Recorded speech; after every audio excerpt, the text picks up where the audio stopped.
See, the usual gang of misfits and dope addicts are here. Mm-hmm. Charlie and Harriman is up this morning getting ready for school in Harriman. Because I was always excited for the first day of school. New pencils, new shoes. Getting out of the house and away from my family. That was why I liked school so much.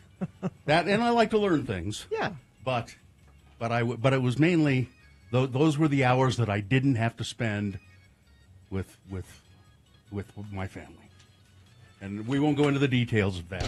But you play that song because on this day, first day of school. Now, not for everybody. It's over the next couple of weeks, depending on where your kids go to school. Yeah, don't be waking up going, oh crap! My kid's supposed to be going to school today?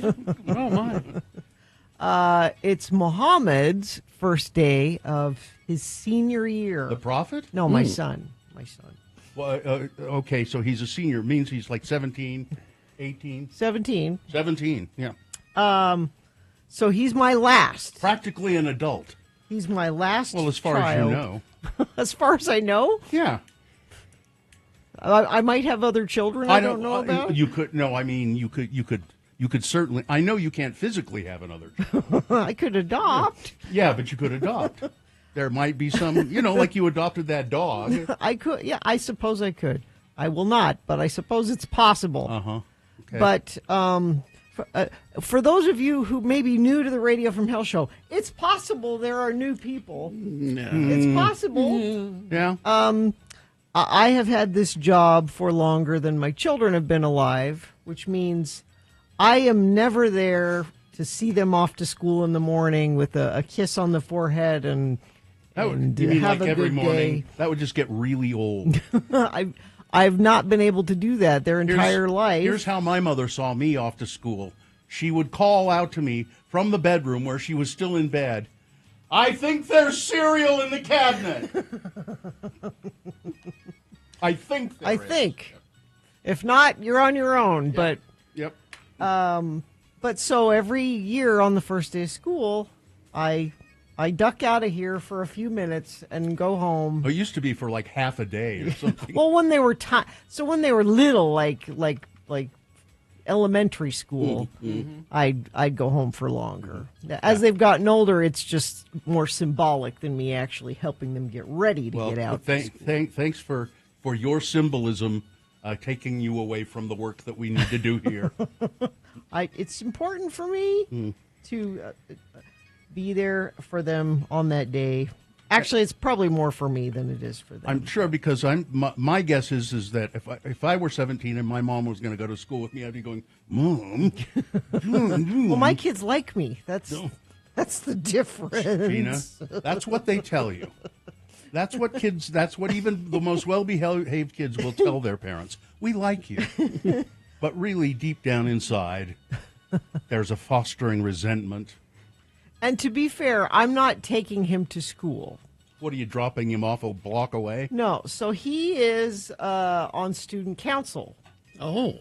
Which means... Have an important meeting today. Yeah, no, he does. An important student council meeting. That's why I'm wearing this bow tie. So the rest of the school doesn't start until 11 today. But if you're on student council, you have to go early. We've got a lot of important business because they have a big, a big welcome thing for the new kids and the freshmen and the. Yeah, we take those little freshman boys and we set them on the water fountain. So he does. He has an important meeting. So I am just going home to take the first day of school picture and give him a kiss, and then he's driving himself to his important meeting at school.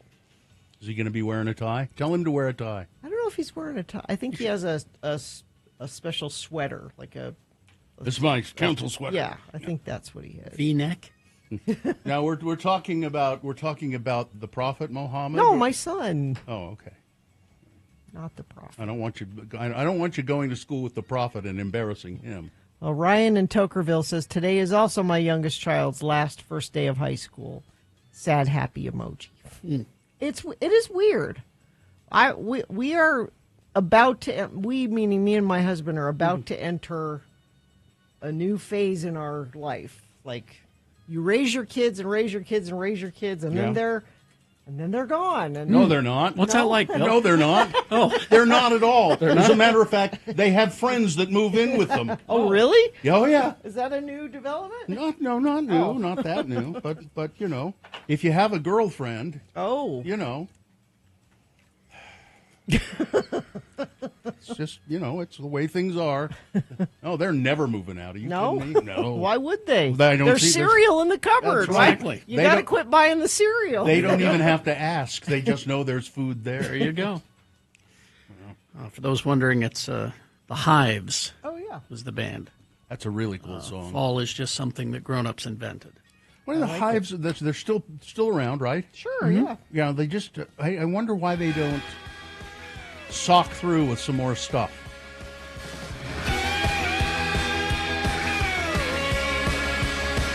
I like this one. You saw the sign on a pickup truck and bought a guitar with a borrowed book.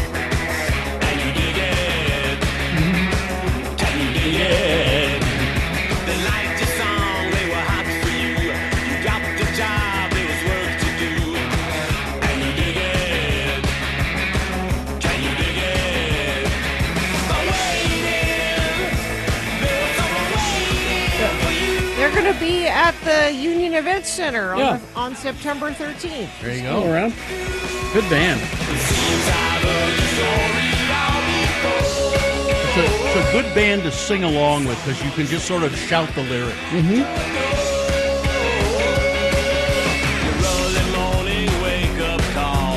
Your bags are packed in the hall. The managers ran off with all the money that you made. They're Swedish. They are. Great band.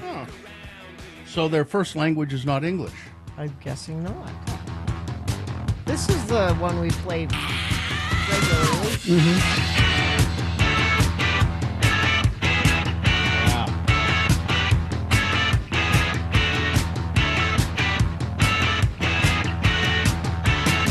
Well, it's a job to say about it. They say it's new, but I have to doubt it. And then they tell you everything about it. Had enough. Yeah, that'll get your ass out of bed. Great band. Oh, man.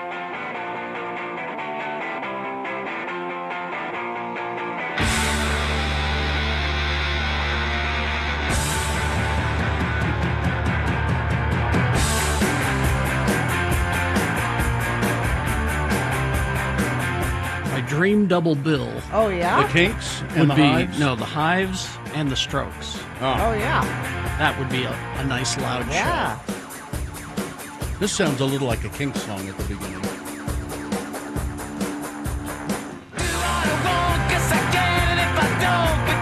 Yeah, we played this, too.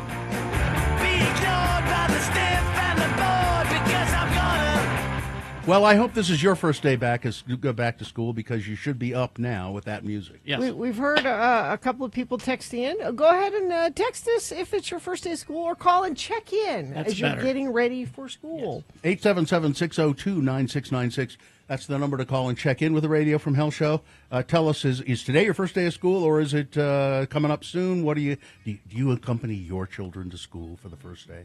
877-602-9696. You can also text us if you prefer. That's 33986. Zero res. Perfect time to clean your carpets. Well, the kids are away. Kids are gone. And the good thing about when you call Zero Res to clean your carpets is they'll be dry by the time they get home from school later. The kids won't even know. No. If you go with one of those other carpet cleaning places or, God forbid, try to do it yourself, it's going to be wet for days. No, you go with Zero Res. They have their patented technology to get your carpets cleaned the right way without using detergents or harsh chemicals. Helps them stay cleaner longer while being safe for both kids and pets. And get your air ducts cleaned while you're at it. That's also a good thing to do. They have a special going on right now. Get 3 rooms and a free hallway for $119 when you mention X96 and 15% off air duct cleaning. Just have them do it all when they come out. Get your appointment scheduled today. Go online at zerores.com to schedule your appointment. Spelled the same way, forward or backward, Zero Res, the right way to clean.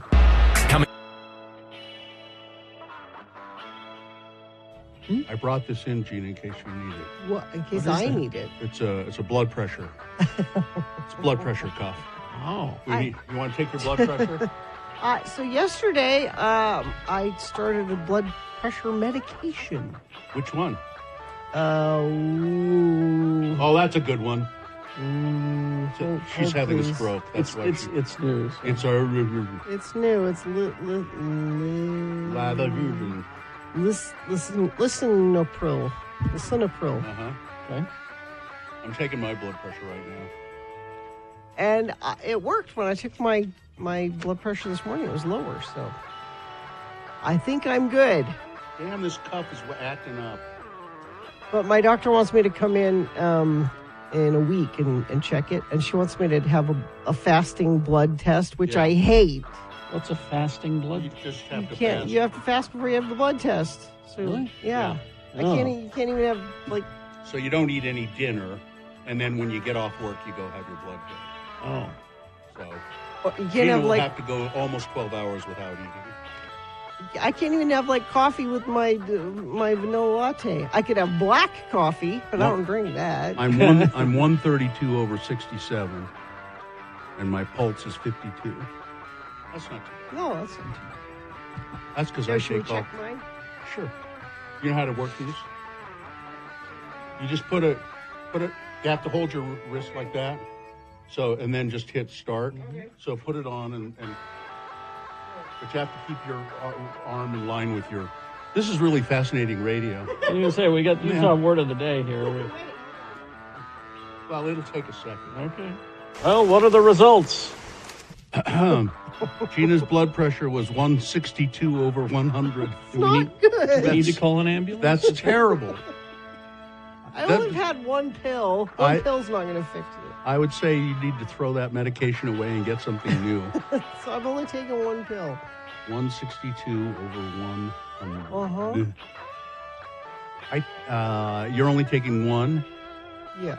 Because I think two different blood pressure. Well, she's like, let's just try this. Trying to find the sweet spot? Yeah. Yeah, as I recall, I had to mess around with it for a while too. Yeah. And it's probably nothing other than it's probably age related. Great. Means you're getting old, baby. Sorry. Your pulse, your heart rate was 70, which is, I don't know. Mine's always really low, so I don't know where 70. How that falls on the scale. Maybe I have white coat syndrome. What? Yeah, it's Where when you get nervous when you got you're- nervous yeah. because you thought I was a doctor. Yeah. Is that right? That's no. I think you have white man syndrome. That's what it. I is. get afraid when I'm around white men. Yeah. Yes, now the chat room is reacting. Demetra, who's familiar with these sort of things, my fingers were shocked by Gina's blood pressure. Yeah. Let's see. What was mine? 132 over 67. How's that, Demetra? That's pretty good, isn't it? It's not bad. Well, Guy has found a category. Oh, where do I fall? Well, let's see. Normal is the systolic is less than 20, and the diastolic is less than 80. That's normal. Elevated is 120 to 129 and less than 80. Nope. High blood pressure is 130 to 139 or 80 to 89. So my systolic is a little high, but my diastole is it's okay. So And I'm not bad. Hypertension stage 2 is 140 or higher or 90 or higher with the diastolic. And hypertensive crisis, contact your doctor immediately. You should call him now, Gina. Is higher than 180 and higher than 120. I'm not with the quite there diastolic. yet. I mean her. You're Call her. getting there. I'm going to have to take mine again now because they say you should do it more than once, Second time I've taken it, 112 over 67. That's really Oh, pretty. look, Travis the That's Piman's good. on my same medication. He says He's been hospitalized repeatedly. he said it took a few days to kick in. My doctor said it could take up to 5 days. Okay.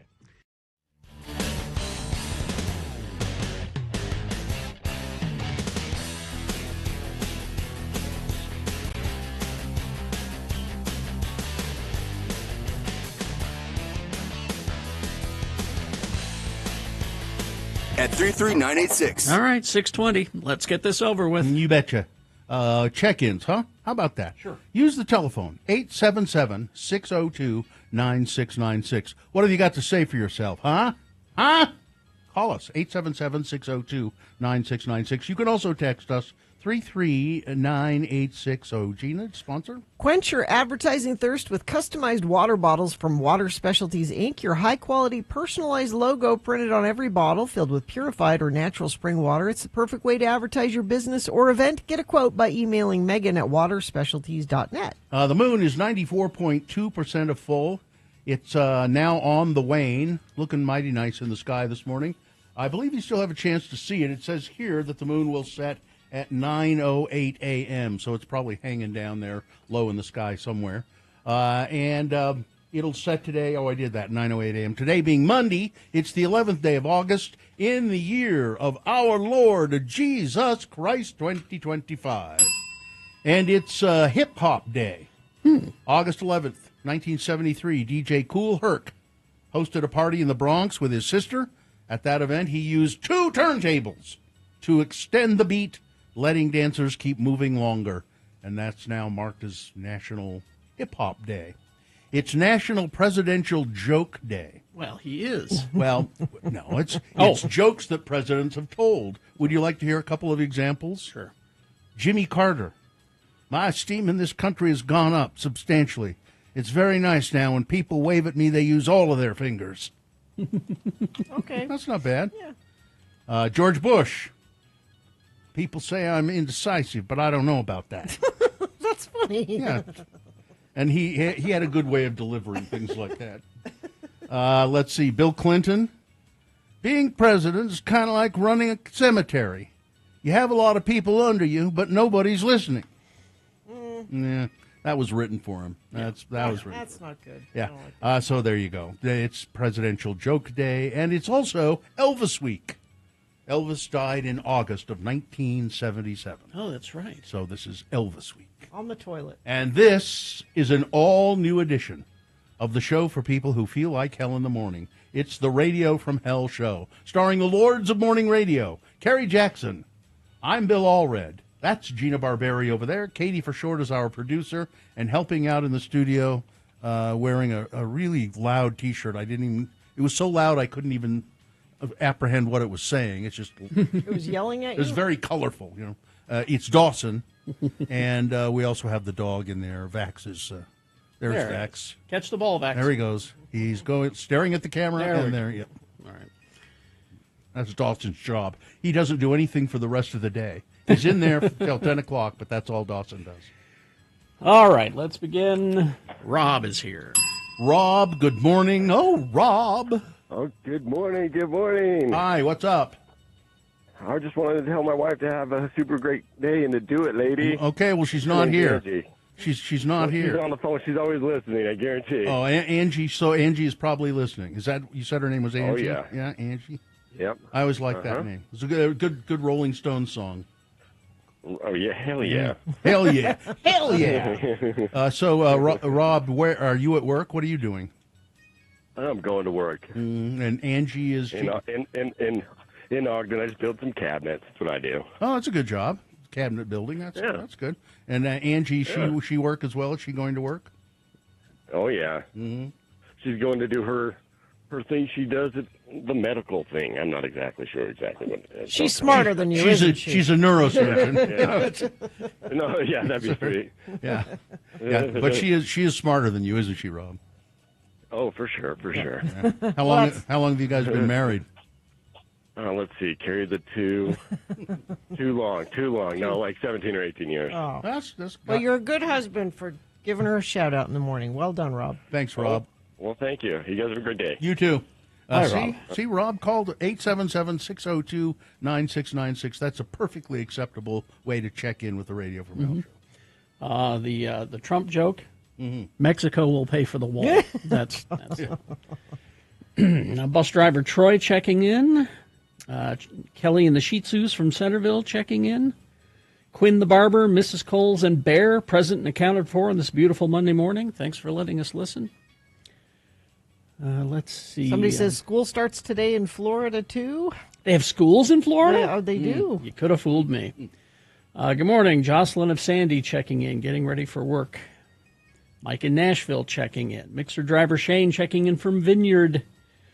Zane of Dallas checking in. My daughter starts kindergarten today. Ah. What kind of Mill Creek coffee are you drinking? It's Ethiopian for me. French roast. Oh, there was one other presidential joke that I didn't do, and it was Barack Obama, and I thought it was the weakest of the jokes. Here it is. There are few things in life harder to find and more important to keep than love. Well, love and a birth certificate. I mean, that's a very specific joke for him. Yeah, it's just, it's not. Let's see. We got. I was right not to do it. Let's see. Probationary federal employee Alex here. Perry City listener checking in. We did 5 soccer tournaments over the summer. Got 4 finalist medals. Good job, kids. Yeah. First day of school was last week. And yes, took the freshman. He can't drive. Liza Brarian checking in. SLCC starts fall semester on the 26th. Katie in Sanpete County. Our kids go to school on Thursday. Retired Johnny checking in from Murray. Kira and Andy checking in. Calvin from the Dell. Johnny B checking in, listening while gassing up my little truck and gas cans with $1 off gallon coupon. Wow. No kids or first days of school to worry about here. Just more crappy drivers out on the road. Right Wing Wade with some traffic for you. Sketchy Blake, Troy of Riverton, Meshack of Erta, Amy of Florida. My poor daughter's refrigerator decided to die last night. Oh. Then they discovered that the outside refrigerator had died. Everything everything she wanted to use for her kids' first day of school is now across town in my refrigerator. Or you get to do the hero parent thing when your kids don't have a lunch at school. You bring them a Happy Meal. You'll be a hero if you do that. Do that. Metal Shop Mark checking in.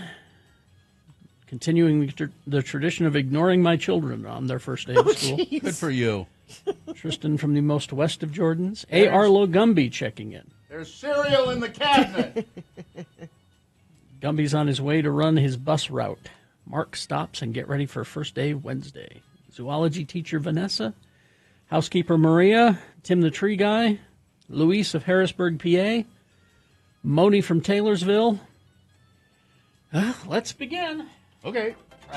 Right Wing Wade says checking in from I-15, both lanes moving along well.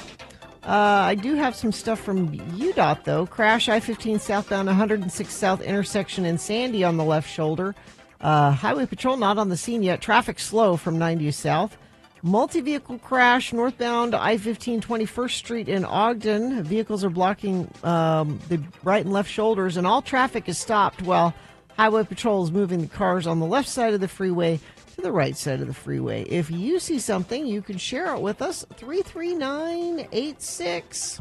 All right, so we're going to take a break, play a song. Right after that song, it's Big Boy News. And then Frank Christ presents the Dead Celebrity Game. We'll explain how to play, what you'll win coming up. Amy Donaldson with sports on the way, all coming up. Stand by. I had a deviled egg yesterday, 2 deviled eggs, and I didn't even think about that's really expensive.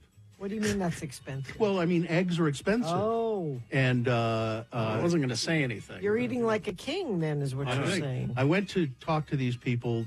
So I still do this podcast, Let's Go Eat. And I went to this restaurant with Jimmy to talk to them. It's called Violet. And it's on Stratford Avenue, if you know where that is. I had takeout from there. You did? Mm-hmm. Really? Yeah. Did you have a and I deviled had egg? the deviled egg. Is that the excellent. thing? They are excellent. They're known for their It's deviled one of the eggs? things that they do. Yes, it's what it's the Peterson family. It's Myra and Troy Peterson, and they consider that Myra does most of the cooking. She considers that one of their signature dishes. Not your grandma's deviled eggs, they're called. Mm-hmm. And then I had fried zucchini spears, and I don't like zucchini much, but these were great. They're deep fried in panko and Well, you deep fry anything. like a Parmesan cheese. And then what else do we have? Oh, and then she calls them mini Greek burritos. They're just essentially tomates. but they're really good. And I said, why did you call them burritos? And she said, well, I was sort of teaching the staff how to wrap the grape leaves up. And I said, look, you just do it like a little burrito. And so she said, I decided to call them mini burritos. But really nice people. And when I sat down, Troy said, wait, he didn't really realize who I was until I... Who did he think he was meeting with? Well, he just was meeting some people who do a podcast called The Let's Go Eat Show. And he knows Jimmy. Mm-hmm. Everybody knows Jimmy. Yeah, everybody knows Jimmy. As a matter of fact, Jimmy lives in that neighborhood somewhere. And he said, you're Bill Allred on the radio, yeah. And I said, yeah. And he said, I have to tell you this. My son, 8 years old, we get in the car every day, and we have to get in the car. He says, come on, we're going to miss Beat Gina.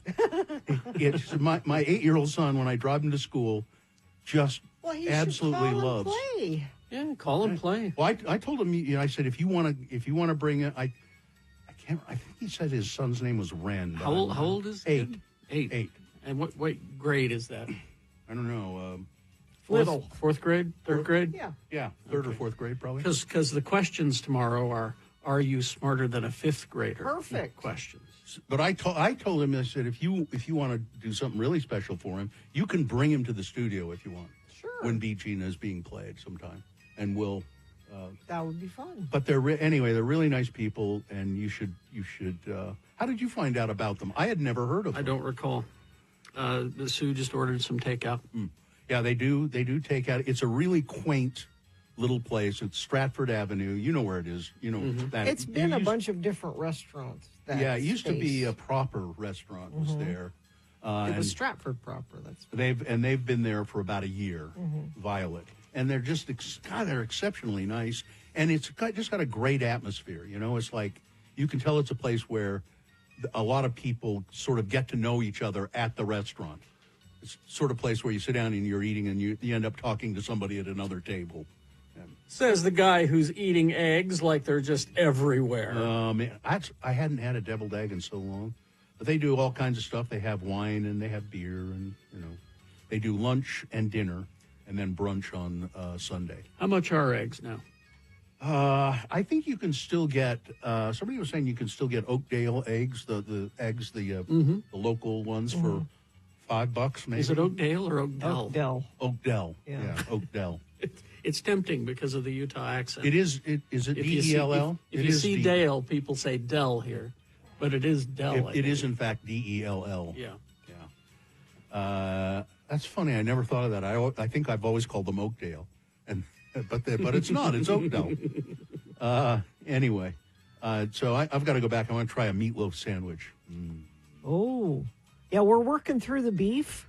Yeah. And Joe brought home a magazine, which is like 102 things you can do with ground beef. Oh, okay. And there are like 4 or 5 different meatloaf recipes in there. I don't know what's wrong with my family. They don't like meatloaf. They don't want it. There's just something wrong with in it. any form, Pretty much. But so as Joe's making dinner and I drink wine because that's what we do. That's what you do. He hands it to me. He's like, go through here and dog ear some of these recipes. The recipes that you want. Yes. So there's meatloaf, but there was also, and the headline caught me immediately. It said how to cook a good, well done hamburger, and I'm like, okay. And this is like what is it? The Cooking Lab. The I don't know. It's a sciencey publication on cooking, and the guy who's writing America's Test Kitchen? Yes, thank you. He said you should cook hamburger thoroughly, but how do you do it and keep it juicy? And the test kitchen tried and tried all these different ways, and he said, "Do you know what we discovered? What's that? You cook it like a meatloaf. What keeps a meatloaf moist? I've always put." Yeah, go ahead. I'm sorry. You put breadcrumbs in it. Okay. And some kind of dairy like milk or and you put that, you mix it in with the hamburger and then you bake it. And then it will stay moist. You don't bake it though. You grill it. You grill still it. grill Yeah. it. Okay. I'm dying to try that. All right. Well, why don't you do that? And by dying to try that, I'm dying To for have your my husband husband make make it and present it to me on a plate. You know, I've always found when it comes to meat that you should not let your meat loaf. Do you think maybe that's why your family hates meatloaf? Might It's because they have to sit through that joke every time? It might be. We are not having meatloaf because... Don't. That might be it. Dad's going to tell the I'm joke. going to do that Said meatloaf. meatloaf. He's going to do it again. And people take you to task, Bill, because you don't like bald meat, but loafed meat is fine. Loafed meat is okay. I don't... I had some. I was served some meatballs recently, and I couldn't be rude and not eat them, so I smashed them. Well, yeah. Smashed them into about a it, loaf it's- shape. Yeah, smashed them into with a fork. I smashed them into a loaf shape. And everyone talks about the meatloaf, the meatball sandwich. They love a meatball sandwich. I'm like, it's too difficult to eat. Yeah, it's You know, messy. You isn't it? smash the meatballs Yeah. and then put them in the sandwich. Yeah, that's which what is I think. essentially a meatloaf sandwich. Yeah. Yeah. That's what got. I think that's what got me hating bald meat is a What if- meatloaf sandwich. Now Burge has a meatballs. point. What if I refer to them as beef wads No, that's not No. better. instead of That's meatballs? worse. No, That's worse. worse. no, that's How about that's, orbs? Yeah. Beef orbs. Beef orbs. if they're not. No, it's got no. It's No? because they're just stupid. I don't know why anybody makes them. What's the point of balling up the meat? There's a long history. I know. I just don't get it. Tradition. I'm making a vegan meatloaf this weekend. What do you make it out? It's not a meatloaf. Call it something else. See again, this person texting in more detail. A veggie loaf. We need not a more meatloaf. detail. It's a vegetable loaf. Yeah, It's not a meatloaf. you can't just text something like that. You need, We need details. yeah. Squished beef sandwich. Squished beef? Sure. I don't think I'd like cubed beef either. Cubed? How would Yeah. you keep it cubed? I don't know. But if somebody Sounds did very it, involved. He doesn't know, but he knows that he would not I like would not it. care for it. I would not care for it if somebody did that. I'm Sharp-edged serving. beef I'm I have. serving you cubed meat. No. All right. It stacks nicely. Well, there's cube steak.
Reserved rides will be offered on a first-come, first-served basis if you just show up and if there's a seat.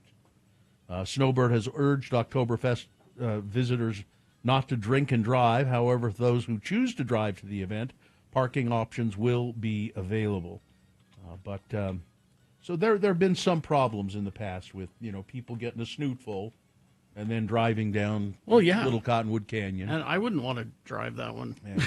So if you can get a free shuttle ride up there, that's the way to do it. Hell yeah. The operator of Utah's only kosher food truck said that they are the victims of repeated theft. Yalla Kosher Food Truck, usually parked in the parking lot of Chabad Square on 1100 East in Sugar House. Yalla partner and operator Rabbi Zippel said that they run a 2,000-foot copper wire through the parking lot to power the truck. He said the power source has been stolen twice, most recently early Saturday morning. It's really not something you can just kind of fold up and stuff into a shopping bag and go off, Zippel said. Zippel said his team first noticed the copper wire was gone the morning of Friday, July 11. We do have video footage at around 3:45 that morning. Two men show up, work pretty quickly and efficiently, unplug it from its source, and take it out of the truck. Zippel said they figured that this was a crime of opportunity. He didn't think they'd secured it well enough. He said the thought that we had at the time was we were a little lackadaisical in securing it. This was a crime of opportunity. Two people come upon it. There's some value on the resale market. They make off with it. We'll make sure that it doesn't happen again. They nailed the power source into the concrete. Fast forward to this weekend. Zippel said people show up for services at the synagogue on Saturday, and now the thing is gone again. They dug it up, like crowbarred it up or something? Yeah, there was damage done to the power outlets and a pile of human waste at the front of the building. This is starting to feel like a hate crime. Yeah. Around 4 a.m. Saturday morning, a gentleman arrives at the property, brings a toolkit with him. This was definitely a situation where this was certainly premeditated. Zippel said he worked for about an hour unscrewing the mechanism that his team had put in place. Then he walks through the area to the front door of our building where people would be entering and relieves himself. Just takes a dump.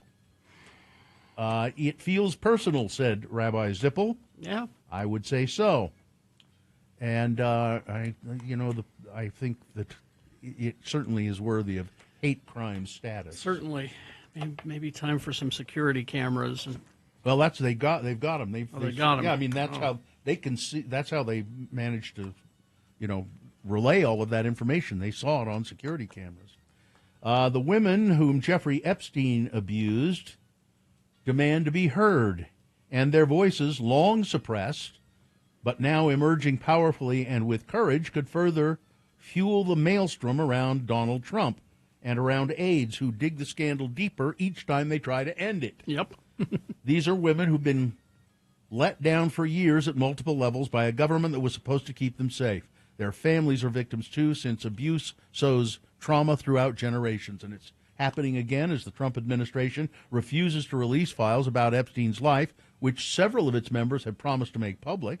CNN has reported that Attorney General Pam Bondi briefed Trump in May that his name was mentioned in the files among those of other high-profile figures. Trump has never been investigated, never been charged over anything to do with Epstein, whom he knew in the 90s and early 2000s. The White House says Trump threw Epstein out of Mar-a-Lago because he was a creep. Nope. But hardly anyone at the White House ever mentions the young woman whom Epstein used and abused. What they really need is for it to go away, said Sky Roberts, the brother of one of Epstein's most prominent victims, Virginia Giuffre. Told CNN's Aaron Burnett on Thursday, there's a lack of transparency here, and what we are not hearing is we are not hearing the survivors, their voices coming through. This is a human issue, and there are dozens of women. Exactly. Dozens. And we never hear from them. But I think that's starting to change. Some of the accusers, there's one called Annie Farmer. Her name is Annie Farmer. She told Caitlin Collins that she had reached out to Deputy Attorney Todd Blanche, who spent 2 days interviewing Ghislaine Maxwell. I said, I've reached out, but I've not heard back anything. And there are many that are not speaking out because they're afraid of death threats. Yeah. And, Yeah. Speaking of Pam Bondi, the Trump administration on Thursday offered a $50 million reward for information leading to the arrest of Venezuelan dictator Nicolas Maduro. Maduro uses foreign terrorist organizations like Tren de Aragua, Sinaloa, and Cartel of the Suns to bring deadly drugs and violence into the country, Pam Bondi said in a video. The Drug Enforcement Administration has seized 30 tons of cocaine linked to Maduro and his associates. So, but there's a $50 million reward leading to the arrest. Pam Bondi says, we need to find the whereabouts and lead to the arrest of... He's in Venezuela. He's the president of Venezuela. Yeah. I think we know where he is. Do I get $10 for that at least? Go get him. Jeez, if you're gonna put out a bond, a bounty on him, then just go get him. But Donald Trump wants to use FBI agents to prowl and patrol the streets of Washington, D.C. at night as part of his crackdown on the city's street crime, according to people familiar with the matter. The mayor of Washington, D.C., Ms. Bowser, not happy with this. Well, yeah. Especially since crime is down 25% in D.C. Yeah. No, it's a crime. It's a horrible crime-ridden city. Trump always said, and it's not true. If you look at the statistics, it shows that violent crime in Washington, D.C. is at a 30-year low. Mm-hmm. It is down another 26% so far this year. Youth crime has been a persistent problem for city officials, but all other forms of crime way down. Murder, burglary, all of that. What brought this on is Big Balls. The guy from Doge. Yeah. He's 19, and he was illegally drinking in a bar, and he left the bar, and some people jumped him. And that's what brought all of this on. Well, he wants to. Donald Trump thinks he needs to take over Washington, D.C. Why don't you take over Greenland like you said you would? Let's see, and finally, let's see. How much time do we have here? You okay? Sorry. Went down the wrong way, didn't it? Yep. Let's see. 2 minutes. Okay. That man who opened fire on the U.S. Centers for Disease Control and Prevention headquarters, shooting dozens of rounds into the sprawling complex and killing a police officer, he blamed the COVID-19 vaccine for making him depressed and suicidal. What? That's what he says. 30-year-old shooter who also tried to get into the CDC's headquarters in Atlanta but was stopped by guards before driving to a pharmacy across the street and opening fire late Friday afternoon, the official said. He was armed with 5 guns, including at least one long gun.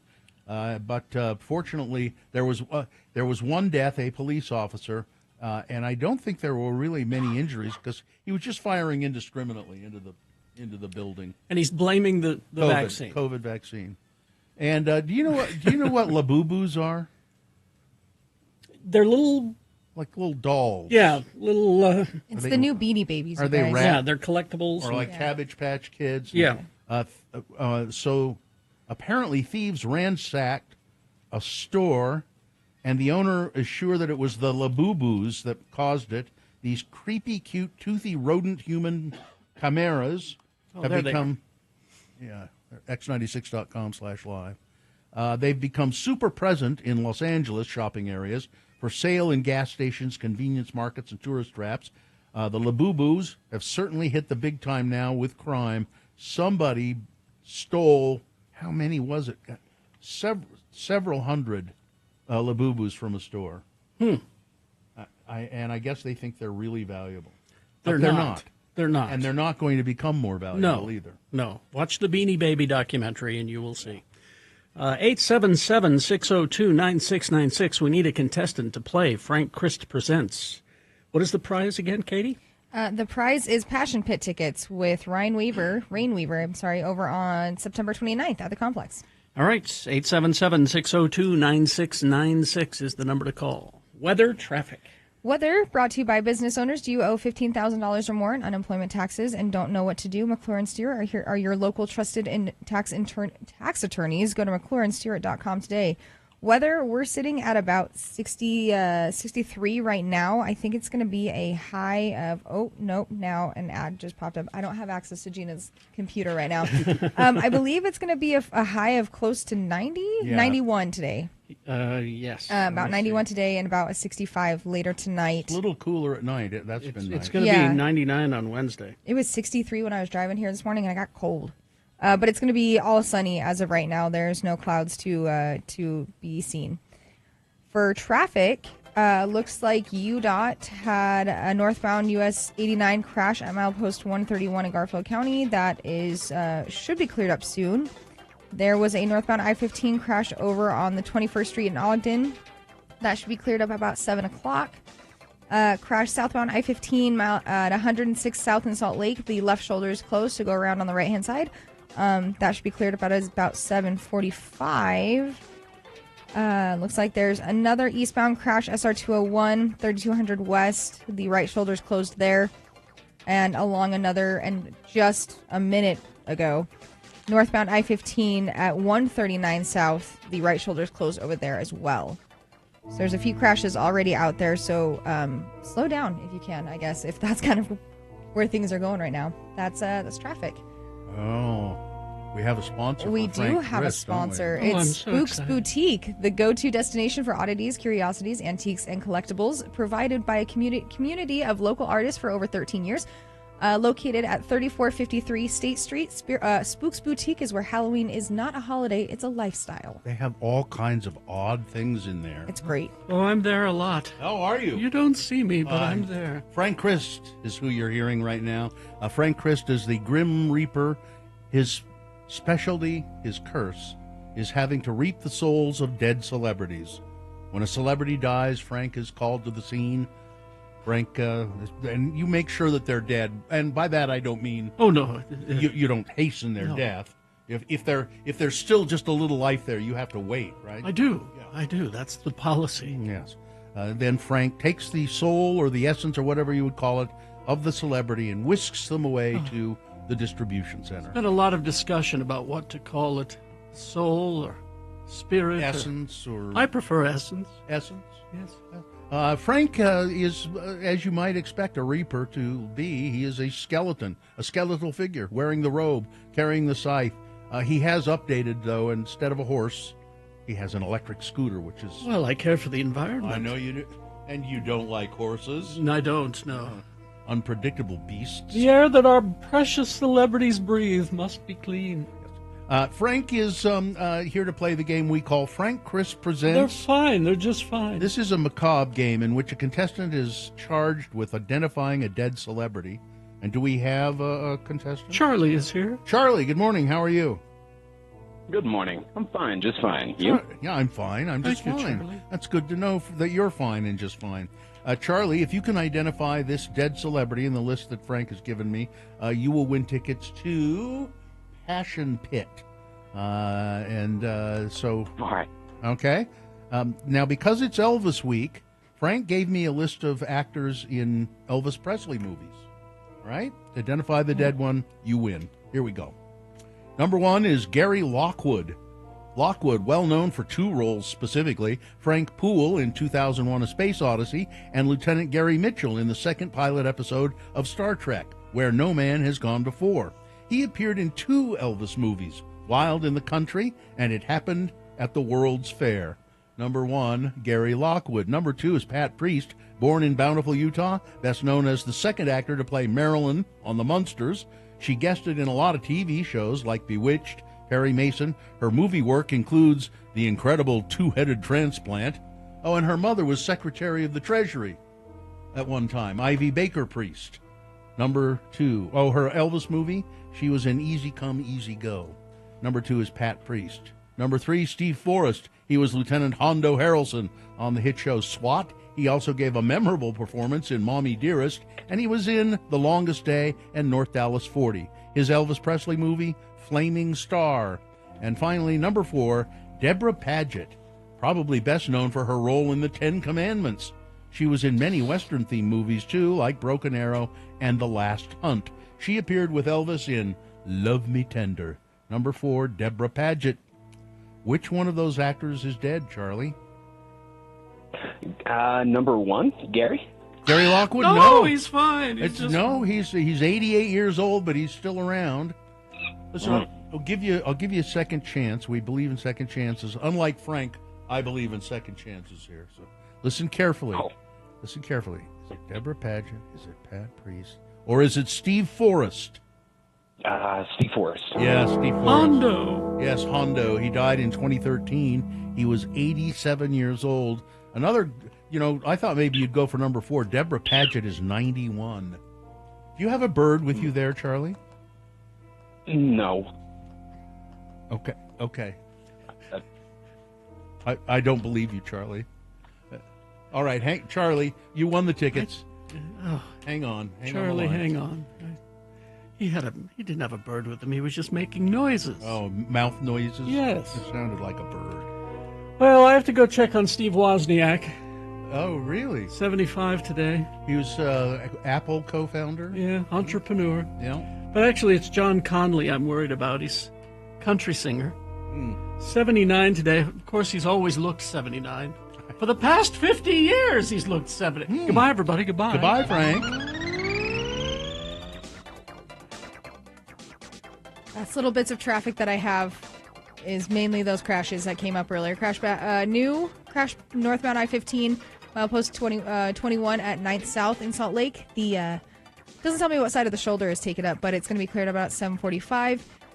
The right shoulder is being handled with the northbound with a crash at 139 South. My goodness, that should be cleared up at about 7:45. Everything else is still going, like I said just a minute ago.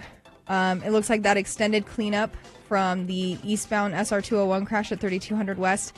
The right shoulder is going to be taken over, go around on the left-hand side. That's not going to be cleared until 8. So otherwise, everything else that I'm seeing right now looks okay. I just don't have the actual map in front of me because Gina's computer closed. So that's traffic. KXRK Provo, we're going to take a break. We'll be back. Amy Donaldson with sports. After these, stand by. Need some.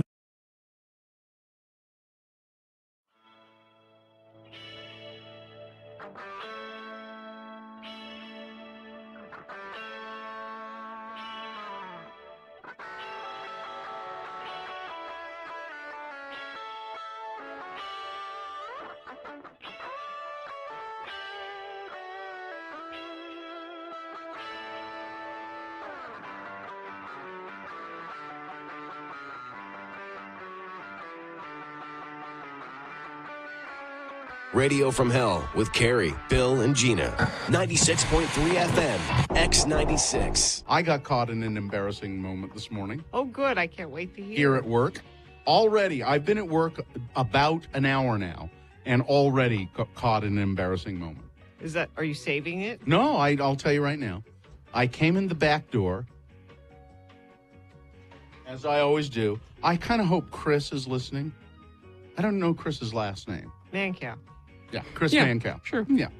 So Chris is a board operator here in the building, and he tends to another radio station. He's a very nice guy, very quiet guy, very shy, I believe. Mm-hmm. Probably if he's hearing this, is embarrassed to hell that I'm even mentioning him on the radio. He's a very shy guy. So I come in the building this morning, and I'm walking down the long corridor there, and there down at the end of the corridor is a copy machine. And on the copy machine is sitting a big, it's like a briefcase, suitcase kind of thing. Okay. It looks like a toolbox, but not metal. It's a cord, Okay. fabric kind of stuff. What do they call that? Cordova. No. Anyway. So it's a big case with buckles on it and everything. And it's sitting there it's just out of place. It's odd. I've never seen it sitting there before. It's sitting, what is that? I think to myself. So then How curious were you? I open it up and start rifling through it. Look at this. Look at this. And I mean, there was nothing particularly strange. Wait a minute, you saw someone's luggage lying around and you just opened it? Well, yeah. Didn't you learn anything from the announcements at the airport?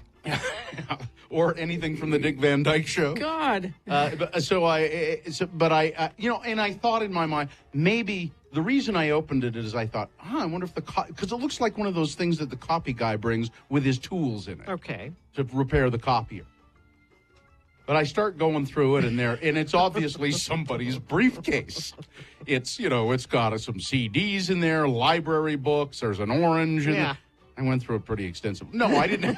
I didn't. the Sounds like very you bottom cataloged there. all of the stuff in Yeah. there. This is all stuff that I could sort of see right there. And as I'm kind of going through it, Chris comes up the hall the other way and goes, "Hey, that's mine." And I went, "Oh, I'm sorry." I thought it was the copy guys.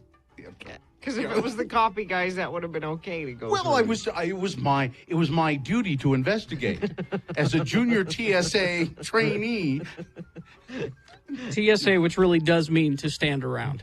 I'm Yeah. just convinced of it. No, so sorry. I apologize to Chris, and I'll apologize again. But just I'm just standing there going through his stuff, and here comes the shyest guy in the building, going, "Hey." X96.3 and X96.com.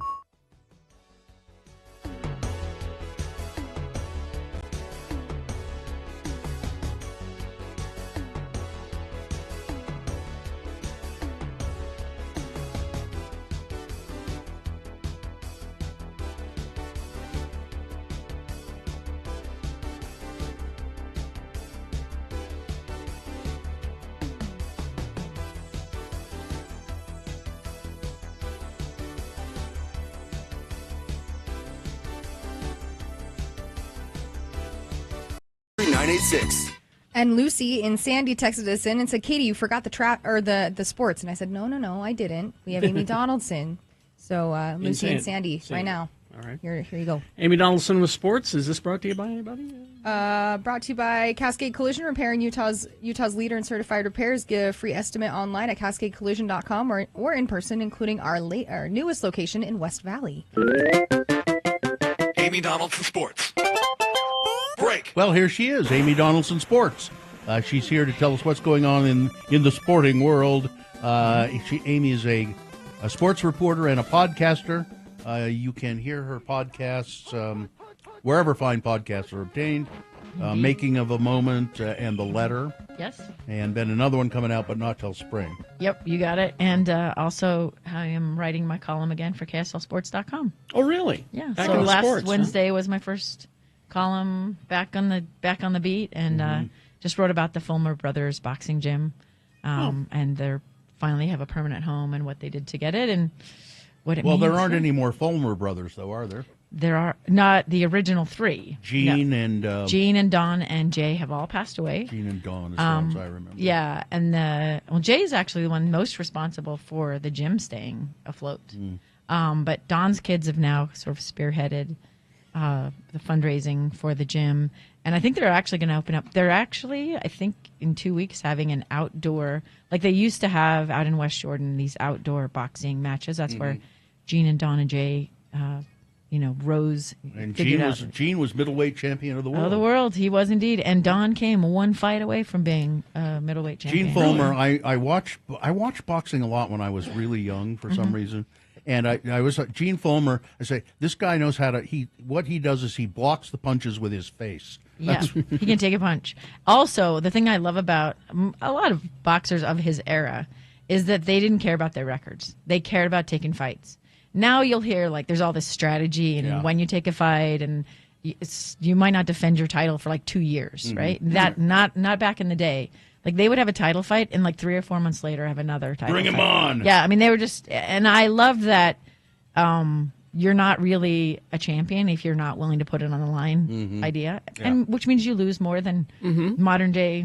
And you get your brains beat out more often, too. That's true. You do take a lot more punches, especially as you say. In fact, Don Fulmer, I became known as the gentleman bruiser because he was such a nice guy, but their style of fighting was definitely brawling. It was brutal. It was brutal. Yeah. It was. But we do have some soccer. We had RSL losing to the Red Bulls in if you want to watch if you were frustrated as a fan, I suggest you watch the post-game comments by Coach Pablo Mastroeni, where he is incredibly frustrated both with the officiating, with the review process, and also with the state of the field at, I think it's called Sports Illustrated Stadium, where the Red Bulls play. Oh, it's their field. It's like ridiculous. He said he's never played on a worse field professionally, maybe not collegiately, and it might be worse than high school fields. Wow. It was pretty bad. They lose 2-1. It knocks them out of playoff spot. They're in 10th in the West now. But bright spot, the young guy, 18-year-old Xavier Gozo, he scores a goal in the 3rd minute. The last 10 minutes were chaos. Diego Luna gets a second yellow card, red carded, kicked out of the game, but then review, the guy he was tussling with was red carded for actually putting his arm around Diego's neck and pulling him to the ground. Oh. So yeah, you can't do that. That's a no-no. It's considered like a violent, but yeah. And anyway, it ends on a penalty kick that also was a bit questionable, and there might have been a handball that somebody missed. Literally chaos. So they are up next at Charlotte Saturday, August 16th. So they're still on the road. NWLS though, the Royals are home. They lost to Kansas City 1-0. It was the return of Ali Sentnor with her new team, the Kansas City Current, and they scored in the 82nd minute. So it was a great game, played pretty even.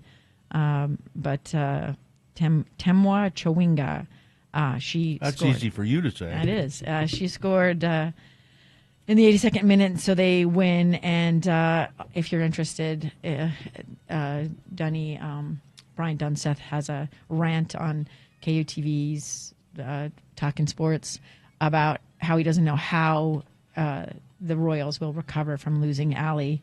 That it's just a mystery to him why they did what they did. So I don't know if he's right or frustrated, but I do. It is, sort of unprecedented to lose a player like that to a rival. Yeah. For not much. Well, they maybe they needed a little extra cash. Or she just, the way Maybe, or the she didn't wanna coach, play there anymore. the coach said they tried to work when somebody doesn't want to stay, and so they just facilitated it in a way that maybe isn't standard. But anyway, the Royals continue. They host Angel City FC at America First Field on Friday, August 15th. Kickoff is at 8 p.m. Let's see. Do you have any NFL stuff? The NFL has started, and the Cardinals game? beat Kansas City. What was the game where they just stopped the game because a guy got hurt? You don't know about that? I don't know that. No. Yeah. They just decided not to finish the game. Were you watching it or no? I just heard about it. Oh no, I didn't. I know. Is it C.D. Palmer? He ran into a referee. Oh, I don't know. Yeah. So I don't. Maybe you look that one up. I did have a little political / sad news. International soccer star. Oh yeah. Yeah. Did you hear about this? Yeah. What's this? So Suleiman Al Obeid, he was killed in Gaza. He's known as the Palestinian Pele, and this international soccer organization put out a condolence. We're sad to lose him, but didn't say how he died.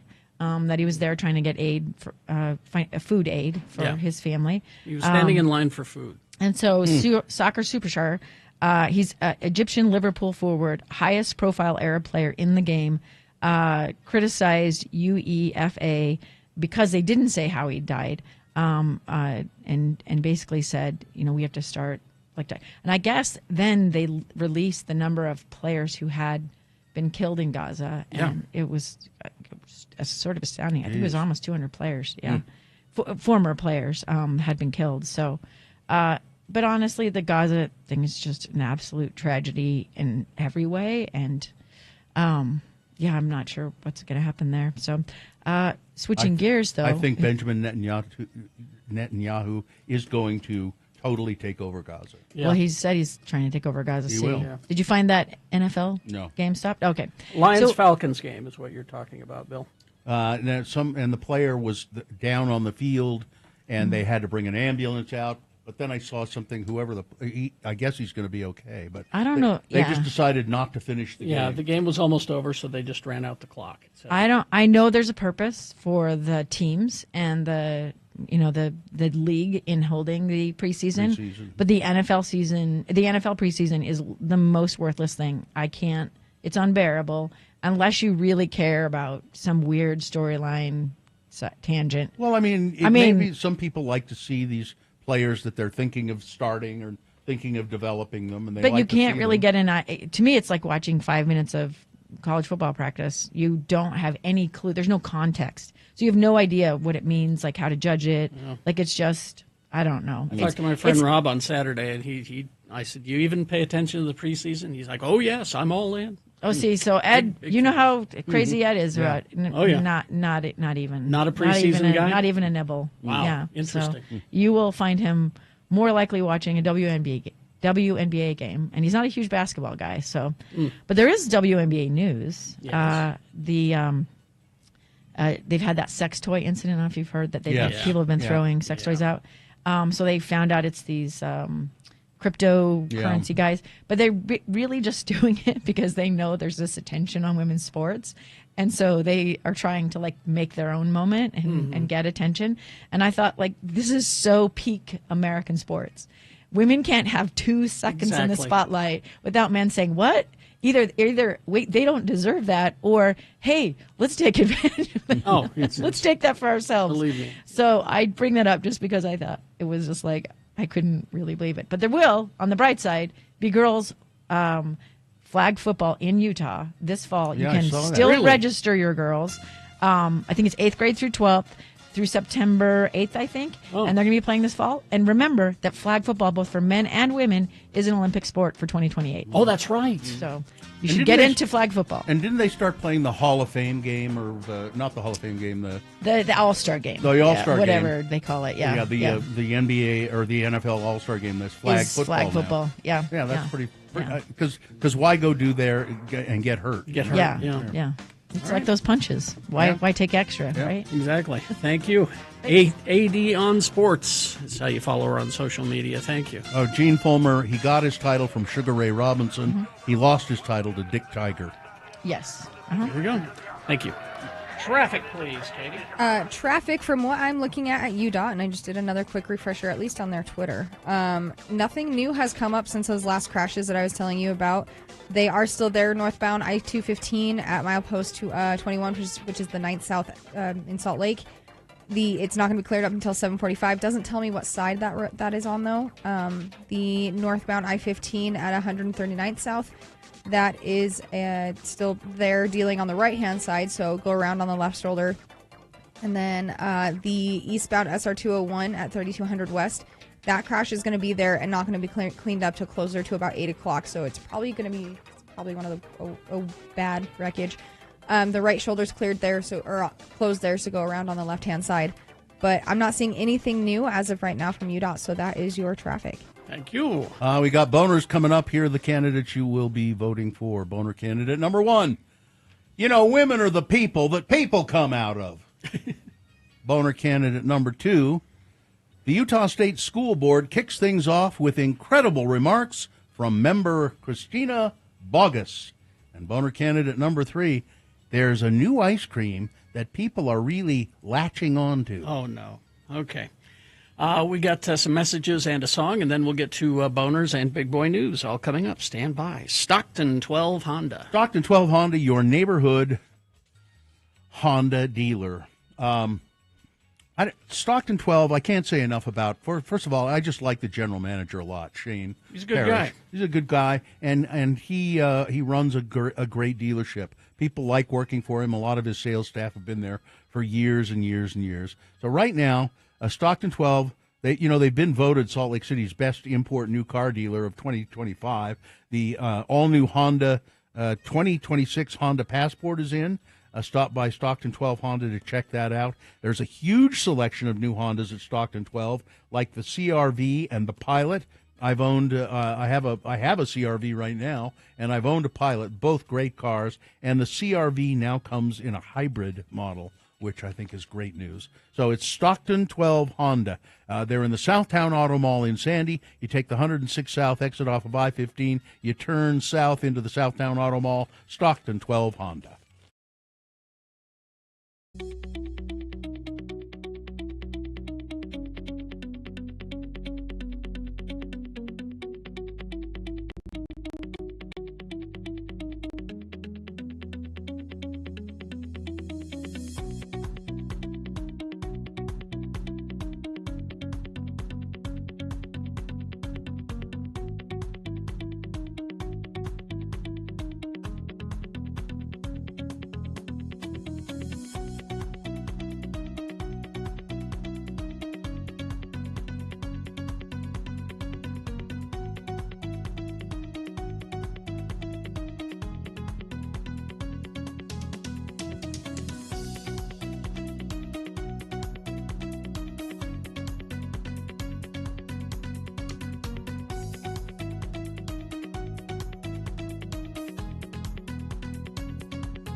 All right. Gina, you had a question? Oh, I thought Bill had a story, but I have do, one. but go ahead and ask your question, and then maybe I'll Well- do my story. My husband does most of the shopping, and he came home with this yesterday. Okay. And you guys may know, or I'm hoping friends of the program may know, at x96.com/live. He bought something called banana sauce. Have you guys ever heard of banana sauce? You put that on your banana. That's But he's gonna surprise you later on. You should not have. Should have been snooping in the groceries. But so it's clearly not made from bananas because it's red. So it's not like mushed up bananas. That doesn't mean it's not made from bananas. Well, what do the ingredients say? Let's see, ingredients: water, sugar, banana. Oh, it is. Yeah. So, But it's okay, red. there's Let's your- keep going. There's Gina once again, the inquiring mind. Well, it can't be a banana. Does this look like it's made from bananas? It doesn't. It's got a picture of bananas on the label, and then I would go, I wonder what the ingredients are. Oh, bananas. Vinegar, salt, onion, chili, garlic. So it's like a sweet, it's just a chili, sweet and it's just spicy a- kind of sauce for your whatevers. Yeah, what do you put it on? What do you do with this? Whatever you want. You could put it on rice. You could put Ice it cream. On, That's fine. noodles. Yeah, it's just a tangy accompaniment, sweetened. Yeah, probably it's a little sweet and tangy, and sounds good. It's a And he product of the probably- Philippines. He probably saw it and thought, I'd like to try that. Mm-hmm. Rather than, well, that doesn't look like bananas.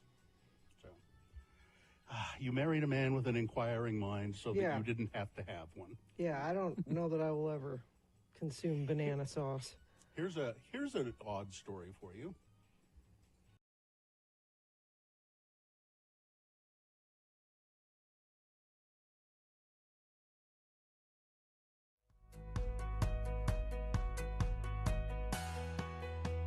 Gorillas, because why not? I always like gorillas. All right.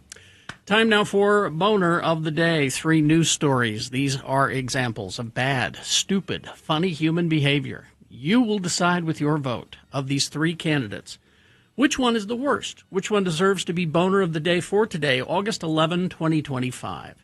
We'll give you 2 candidates now, a third after the news. Once you've heard all 3, then you will vote. One of you lucky random Boner voters will win a Radio from Hell Boner t-shirt. Can't buy it, gotta win it. Let's begin. All right, let me go to there. Boner candidate number 1. Women are the people that people come out of.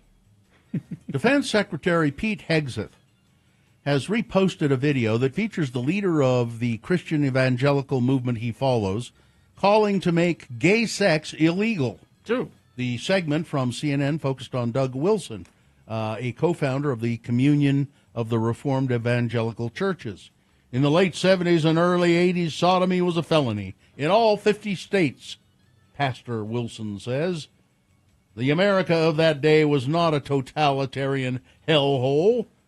He adds that he wishes America would bring back these laws, these anti-sodomy laws, which made sex between people of the same sex illegal. In fact, sodomy was a felony, punishable by imprisonment or hard labor in every state until 1962, when Illinois became the first state to remove criminal penalties for consensual sodomy.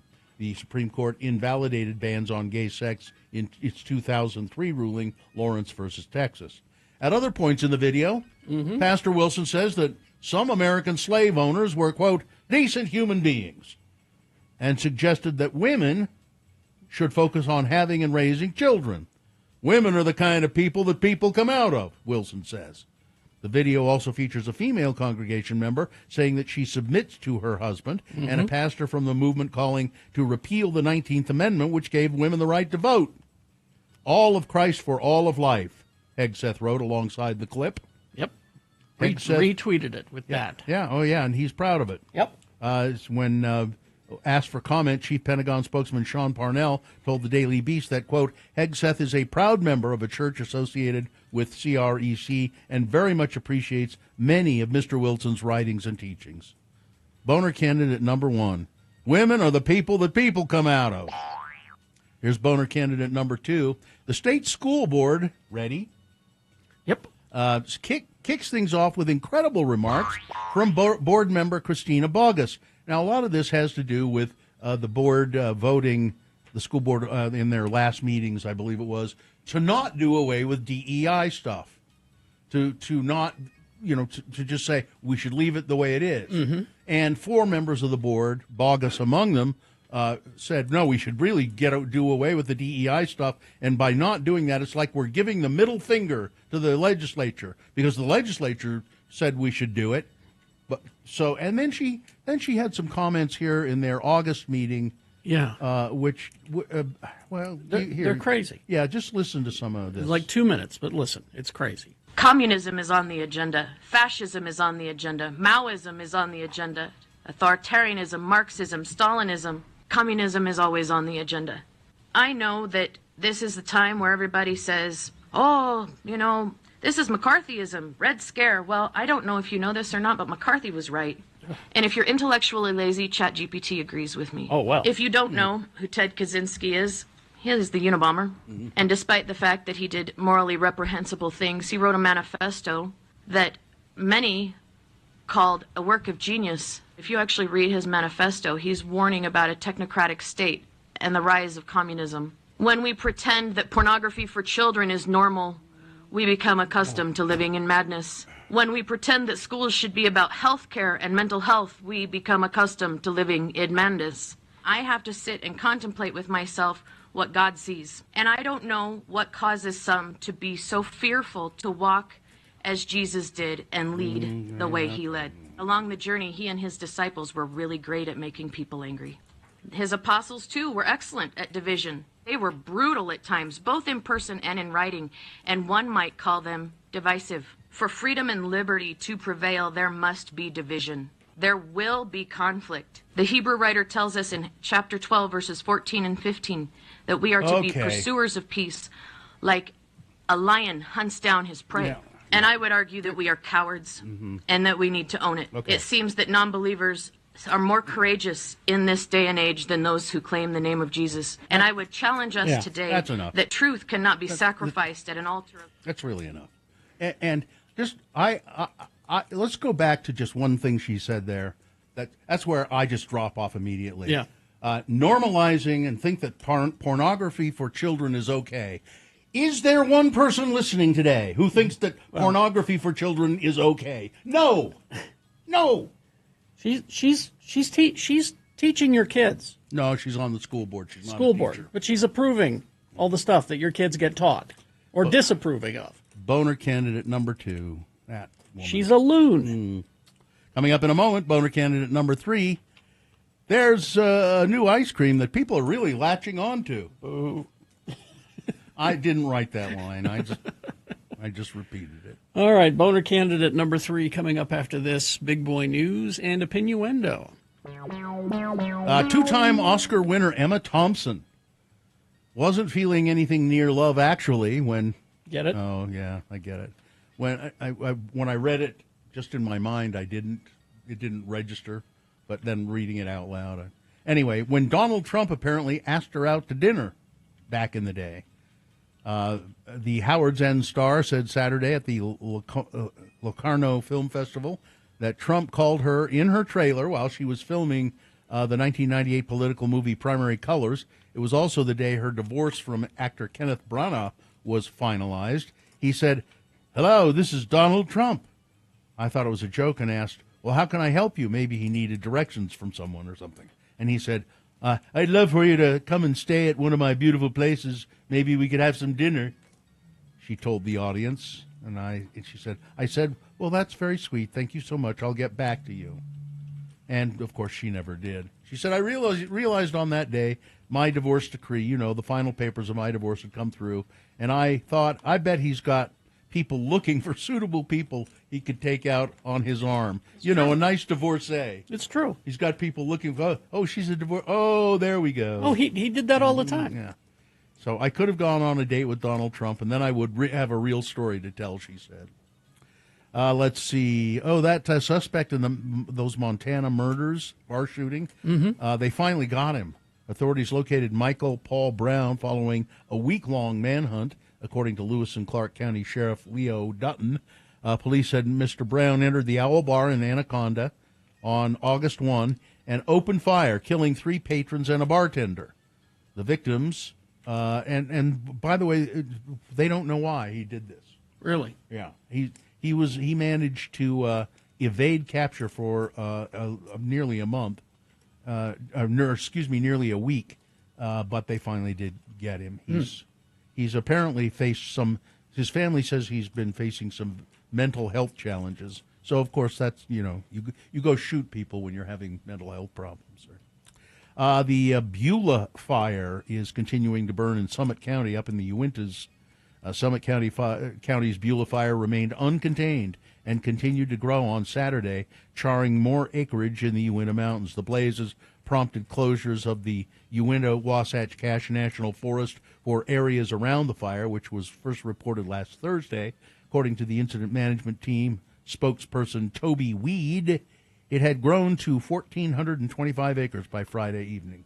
As of Saturday morning, an update posted 1,720 acres, and it remains largely uncontrolled at this point. And let's see, remains found in West Valley City. You might remember this for a few weeks ago. Found near a pond in West Valley. Found some human remains. Oh, yeah. They finally have identified them. Belonged to a man who was reported missing back in 2017. On March 26th, an investigation began after a skull and other remains were found near a golf course on Lake Park Boulevard. The West Valley Police Department announced Friday that through DNA testing, the remains belong to Dustin Hoffman, who was last seen November 20th, 2017. He was 27 years old at the time. At that time, Hoffman was staying at the Fortitude Treatment Center and made arrangements to meet his mother for lunch, but he never showed up. It was believed at the time that Hoffman has problems with others at the halfway home and that it was unusual for him to disappear. But they don't. They really don't have much of a case. They just have been able to identify the remains. The Secretary of the Treasury admits that the tariffs are being paid by Americans. Yeah, because a journalist asked him the question. Treasury Secretary Scott Bessent appeared on MSNBC, where he was gently coaxed into admitting that while the government might rake in plenty from the new taxes, American businesses and consumers are the ones paying the penalties. So if someone here, an importer, wants to buy Brazilian products today or tomorrow and import them, they're going to pay 50% to the Treasury. And so who writes that check? Host Eugene Robinson asked Bessent of the new tariffs leveled against the South American nation. Bessent first stated that the tariffed Brazilian imports could simply be replaced with substitutes from other nations, before being pressed by Robinson to clarify who writes the check to the Treasury if the product doesn't come from a tarified nation like Brazil. Well, the check is written to the person who receives it at the dock in the United States. The check is written by the person, the receiver, so the tariff is paid by this country, by the importer. Is that right? Robinson said. Bessent said, yes, yes, it is. The importer can then choose to pass it on the cost or not. Yeah. Well, what do you think? What do you think he'll do? Exactly. And I mean, it's not the importer. He'll go, I don't have any choice here. Exactly. I had to pay more for it. Now I've got to charge more for it. But do you see what happens when the media does their job? The White House is considering inviting Ukrainian President Volodymyr Zelensky to Alaska. No, they're not. Where President Trump is scheduled to meet with Russian President Putin next week. And is Zelensky going to be? Well, it's being discussed, they're saying. It's being discussed that he might be. He's not going to be. Zelensky has just said, I'm not giving up any of our territory. No, I mean, and he won't be at those talks. And Trump going to Alaska, in Russia, they refer to Alaska as America's Russia. Yeah. They think they still own it. Yeah. Well, they don't, but Las Vegas, who would have thought? Las Vegas is not doing well. No. Tipping is down by 50%. The number of guest visits are dropping. And I'm guessing that you can find some pretty good deals. You probably can. Oh, I heard Penn Jillette talking about it. He says he says a lot of our audiences come from Canada. Mm-hmm. They come from, and he started naming countries. He says, and they're just not coming. Yeah, nearly a third of the clients have dropped, and many of them Canadian, it says here. Yeah. Yeah, They used to represent 30% of a business. Yeah, they're afraid that ICE is going to carry them away. Oh, this is a tattoo shop owner. He said 30% of my business is from Canada, and they're not coming. Mm-hmm. And let's see. Oh, the remains of 3 victims from the September 11th, 2001 terrorist attacks on the World Trade Center have been identified, newly identified. Oh. New York City officials announced Thursday they had identified the remains of Ryan Fitzgerald, a 26-year-old currency trader, Barbara Keating, a 72-year-old retired nonprofit executive, and another woman whose name authorities kept private at her family's request. They were identified through now improved DNA testing of minute remains found more than 20 years ago amid the wreckage of the World Trade Center. Each new identification testifies to the promise of science and sustained outreach to families despite the passage of time. It is amazing, and I'm trying to see. There's still people. 3,000 people were killed, and I'm trying to see how many are still remain unidentified. I don't see it right offhand, and then finally this.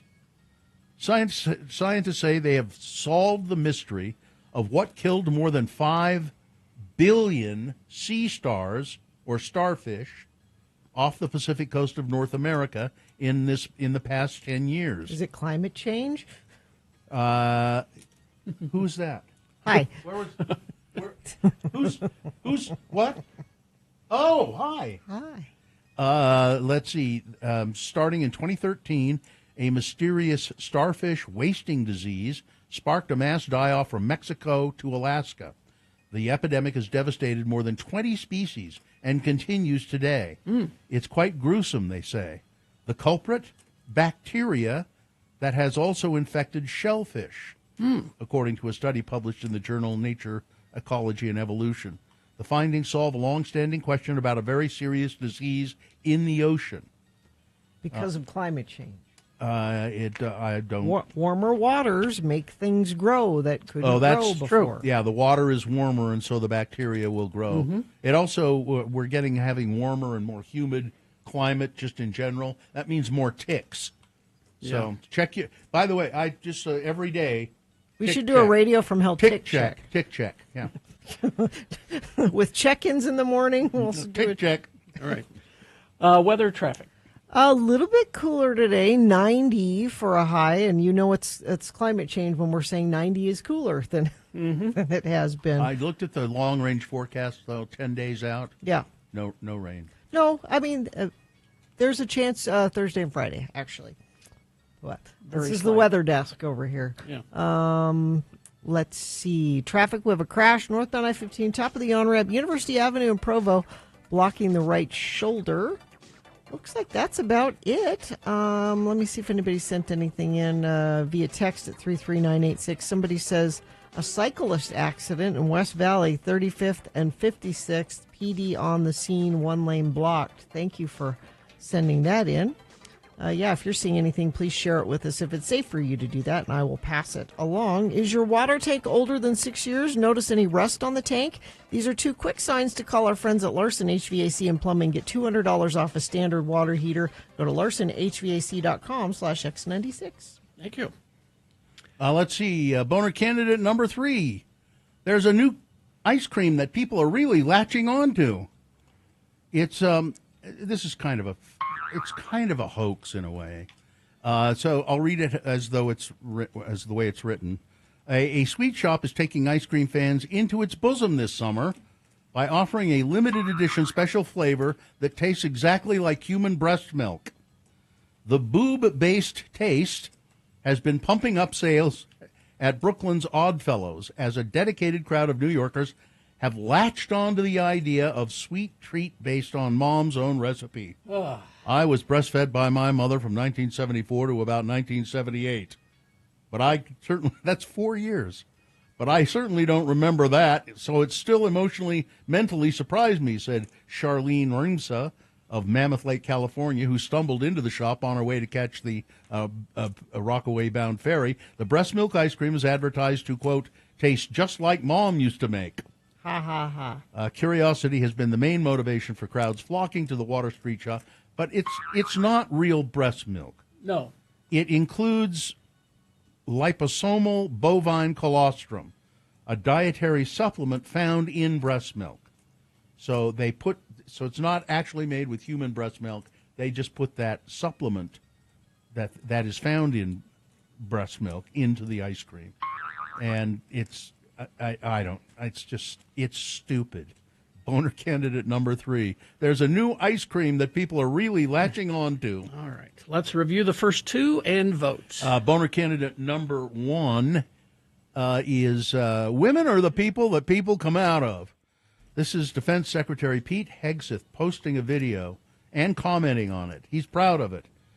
Doug Wilson, co-founder of the Communion of Reformed Evangelical Churches, and he wants to make sure that gay sex is illegal. Sodomy was illegal in this country in all 50 states, and we weren't a totalitarian hellhole because of that. And women are the people that women come out of, and women shouldn't be allowed to vote. And he also said that having babies is easy. It's biological. It's not a big deal. Yep, I like that part of it. That's boner candidate number 1. Boner candidate number 2. The state school board kicks things off with incredible remarks from member Christina Bogus, who, among other things, says that people are now okay with showing pornography to children. People are just okay with that now. No, they're not. They're not. She also praised the Unabomber's manifesto. Yep. And McCarthyism was good. It was not so bad. It was an okay thing. Yeah. That's number 2. And then boner candidate number 3, there's a new ice cream that people are really latching on to. All right, here we go. Time to vote for Boner of the Day, 1, 2, or 3. Remember your candidate number, the one that you think is the worst, the one that you think should win. Put that single digit in the message of a text, and then text that to 33986. Or you can call Katie in the producer's booth. She'll take your live voice vote at 877-602-9696.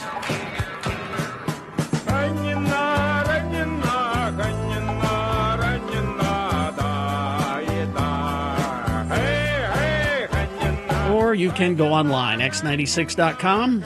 Look for the box that says Boners, August 11, 2025. Click and vote. And if you don't see that box, refresh your browser. It'll appear. Click and vote. Okay, we got Bill Frost telling us what's on TV coming up at 8. Beat Gina on the way. Stand by for all of that. All right, you got 4 minutes to vote. Let's go. Boner of the Day.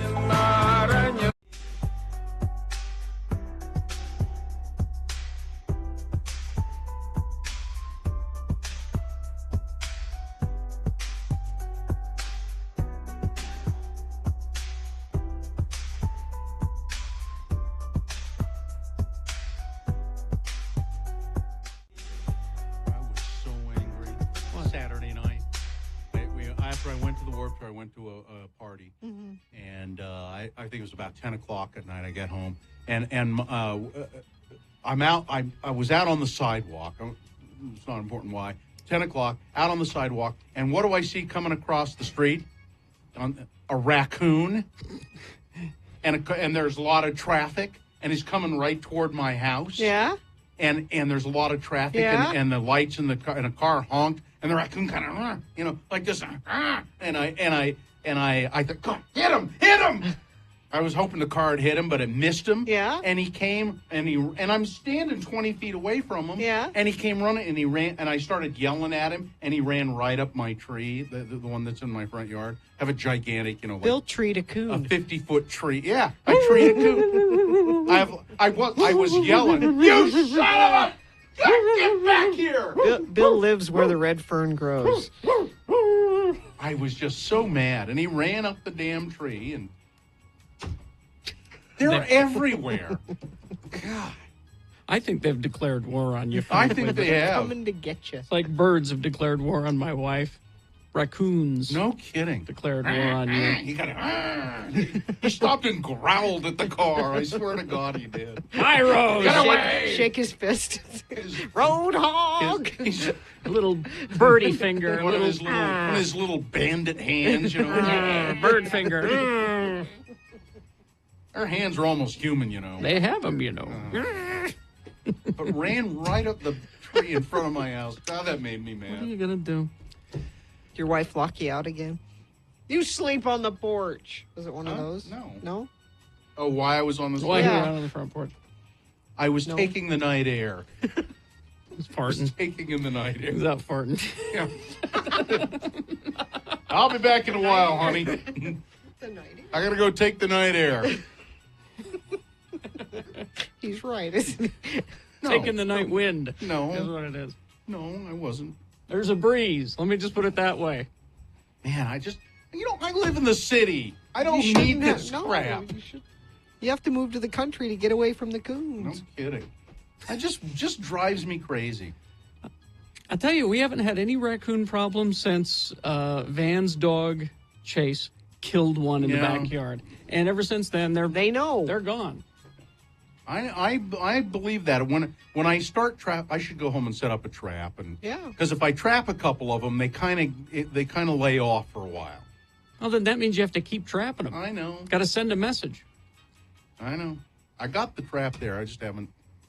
I'll set it, and Brian will come and get him. I want reliable people who aren't going to get carried away. This is years you've been dealing with this. I just hate it. Got to send a message to the coon community. I haven't seen one of the cats for quite a while. The Rush or G. Gordon, you mean? Yeah, Rush is. I haven't seen Rush for a week. Baby Rush is finally gone. You know, raccoon will kill a cat. I don't know. I know. They've been coexisting for a while. Well, no, I mean, one of the Rush has been injured by the raccoon. I assume it's the raccoons. Before, I've taken him to the vet a couple of times with injuries. It just drives me crazy. Well, got to kill one. Got to kill one. Send a message. Spill blood. Well, it's just sprinkle raccoon blood on the threshold. Well, where are you going to get that raccoon blood, huh? From a raccoon, I guess. You got to bleed one. Can't you buy it at Sportsman's Warehouse? No, that's urine, and that will attract them. I'm sorry. Man.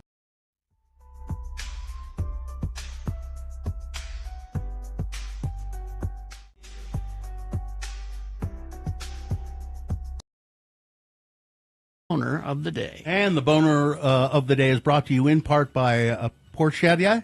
Porchetta? Hmm? It's like a big roast pork thing, and some lovely roasted carrots and zucchini. And X96 welcomes Andy Bell of Erasure Friday, November 21st with added second show November 22nd at the Marquee in Park City. Tune in to Radio from Hell all week long. It says we'll probably give some of those away with Gina later. Well, we're battling, number one and number two. 22 people were kind of off put by the breast milk ice cream. And, what bugged me about it is just because it's just sort of a scam, really. Sure. But boner candidate number one and number two sort of duked it out for a little bit. And over 100 votes for boner candidate number one. Oh, yeah. Pete Hegseth's pastor. He also said that some slave owners were really good people. And, he's just full of that kind of crap. But, man, just doubling that. Over 200 votes for boner candidate number two. The state school board kicks things off with incredible remarks from member Christina Bogus. There we go. It's your boner of the day for today, August 11, 2025. Now qualified to be boner of the week. I've not read the manifesto of the Unabomber, but I know people who have read it, and it is apparently not without merit, but when you tie it to the fact that the guy was an insane bomber, then it kind of takes away from it a little bit. And I bet she hasn't read it. I bet she read something on Facebook that summarized it. Yeah. Or Chat GP, as she referenced in there, Chat GPT. If you think I'm making it. this up, you check with Chat GPT. Yeah. I would be willing to bet she hasn't actually read it. Probably. I wasn't here Friday. No, you weren't. I was in California for my family's annual pirate gathering. Oh, God. Oh. What? You hate a pirate? Why do you hate? Katie, are you with me? That's because you're now going to make the claim that you're somehow related to a pirate. The Pirate Queen of Ireland, Right. Grace O'Malley, the Pirate Queen of Ireland. So we have a pirate gathering Based on a family family lore. Yeah, lore. There's a good word for There it. is a painting, Mhm. then she looks like me. So that's all I need. And I sent some pictures. I don't know if Katie has them. Is there a picture of Grace O'Malley? No, it's a picture of. So this first one is when we arrive at the beach house. There was a box with this sign on it that said, "Pirate tattoos must ask your pirate adult for permission and assistance." So we can. And I'm showing you. Here's my pirate tattoo that has not come off yet.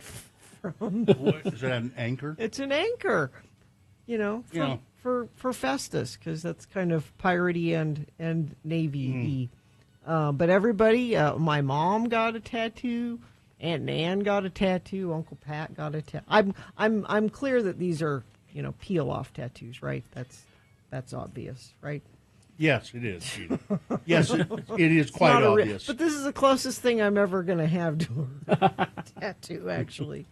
But so on the way out, I'm traveling by myself with this broken foot in a boot. Your husband was not invited? Well, the kids were home. He had to take care of dogs. This was just it was a quick trip, and he didn't really want to go. I mean, probably not.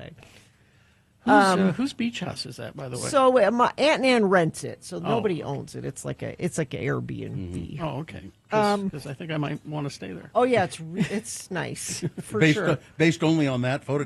No, based on all the photos I saw on her Facebook.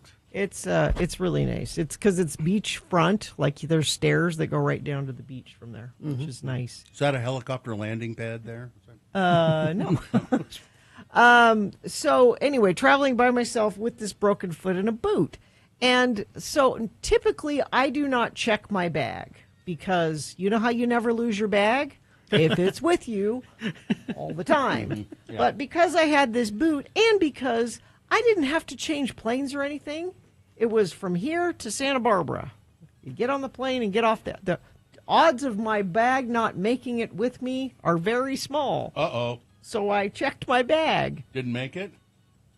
There are 2 flights to Santa Barbara every day, an early one and a late one. And for some reason, my bag was on the later flight. Now, this beach house we're staying at is 2 hours away from the airport. So they won't deliver your bag. They won't? No, if you're that far away. Which airline? Delta. Oh. I think it's within an hour they'll deliver it. But 2 hours away, they won't deliver it. It was their fault. They should deliver it. I know. So luckily, Festus was driving up from San Diego to meet me in Cayucas is where we go. So he wasn't coming up till the next day. That's really not a pleasant sounding name. Cayucas? Cayucas. Rhymes with mucus. Yeah. It's a little phlegmy. A little cayucas on my throat. So luckily but I didn't get it till the next day. So the other lucky thing is I have a cousin, Colleen, who also only wears black clothing. And she said, Gina, I got you. Did she have extra underpants? You can borrow my black underpants and my black pants and my black shirt. Unfortunately, she's 3 times Gina's size. No, she's not. There was a cookie contest, a cookie bake. Why do you hate all of this? What? You're just over there sighing. Because it's just so out of a magazine perfect. Do you want to come? Why don't you come with me next time? I'd probably have a ball. You would. And especially if it's mostly women. Because I love hanging around with women. But the is the fires in California. Oh, yeah. Which are horrendous. Close to that? Well, we have 2 ranches in the family in completely different parts of California who were both on fire watch. One of them, the turned into a PG&E camp where they would base out of Pacific Gas and Electric. Yeah, because they have to cut power and stuff as the fire moves through. And Uncle Pat was there, and what I've learned is there's an app which you should get because this works in Utah too.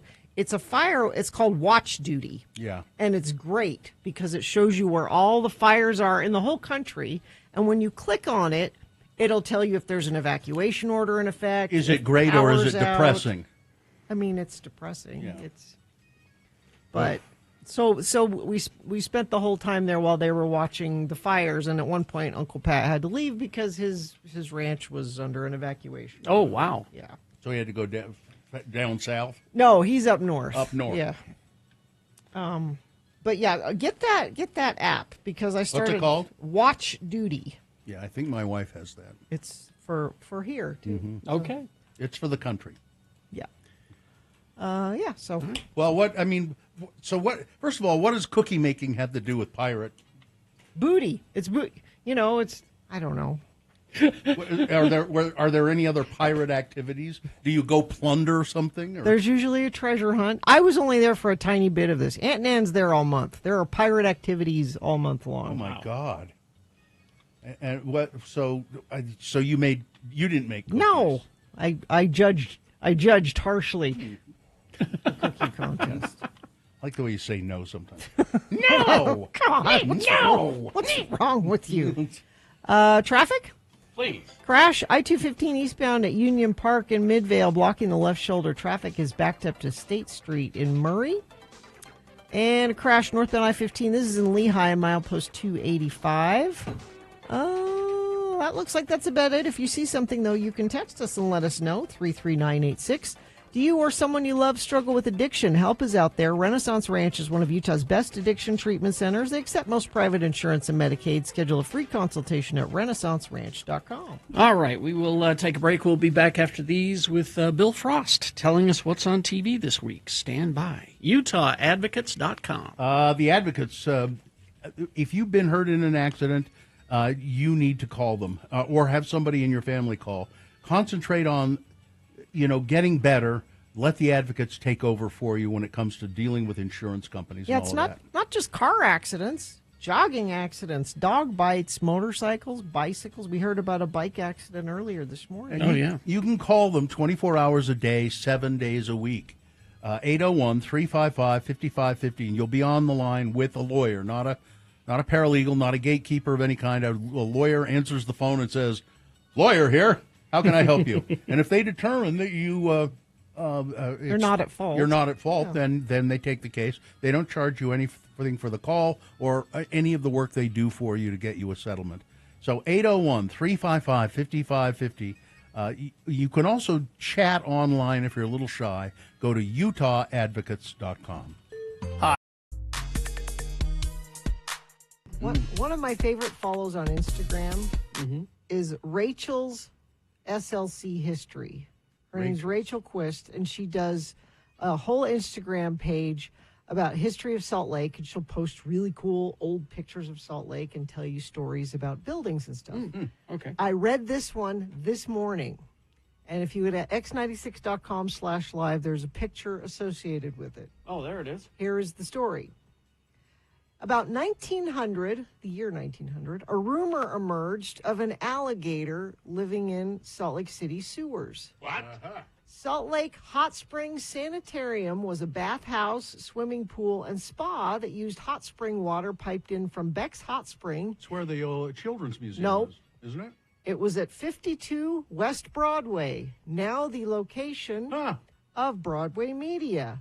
The Salt Lake City Hot Springs Sanitarium was right here. Oh, so wait, we have a spring under it? Yeah, somewhere. Under the building? In April 1902, a young man from the telephone company was sent to fix the phone lines in the basement of the sanitarium. This building. Well, not this What building, used to but be here, yeah. what used to stand on this site. He was deep in the back of the dimly lit basement near a long tunnel that encased the water lines connecting the sanitarium with the Beck's Hot Spring about 2 miles away. He suddenly heard a curious sound and caught a glimpse of a monstrous animal scurrying back into the tunnel. The man's hair stood up. He immediately scrambled out of the basement. The animal turned out to be an alligator named Jim. Jim the alligator. Who'd been living in the sanitarium's basement and water system for the past 2 years. Jim was originally part of an exhibition of 3 juvenile alligators in the front window of the sanitarium in 1899, right downstairs. Once the alligators became too large and no longer cute, they were disposed of. One was killed. Another was sold to the U of U's biology department. This one died 4 months later. His brain and skin are preserved up at the U, apparently. The story told to reporters was that Jim was found to be listless and supposedly dead, so he was thrown into the basement of the sanitarium. Poor Jim. The management denied any knowledge that Jim was alive and blamed its employees who left lunch scraps in the basement for those who must have unknowingly kept the gator alive. Regardless of how Jim became a resident of the basement and the water systems of the sanitarium, it's unknown what happened to him after he was found out. Supposedly, management of the sanitarium organized a posse to search him out and dispose of him. Okay, well, the alligator thing is interesting, but I'm still fascinated about whether we have hot springs underneath our building. And if that's the case, why did we plug them up? Well, they said they were piping them in from 2 miles away from a hot spring. Oh, well, then see, that's what they were coming from. From that area. Because there are hot springs. They're mostly capped now, but every once in a while, you used to be able to see steam rising from them. Isn't that cool? You should really follow her because she has all these really cool old pictures of buildings downtown. Well, this gives me an idea that our new mascot is a gator named Jim. That is really a crappy looking building, you got to say. Yeah, I mean, the sulfur baths. It's it's the sort of place that. Are there people looking out of the window there on the first floor? Oh, I don't know. It's a ghost! I can't tell. It could be a curtain. So Rachel-SLC-history. You should follow her. Jim, the X96 alligator. Sure, why not? I love this idea. It's a new mascot for us.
Six. Like Patty and SLC did, and said she also did a number 2 that we haven't found yet in SLC. Ick.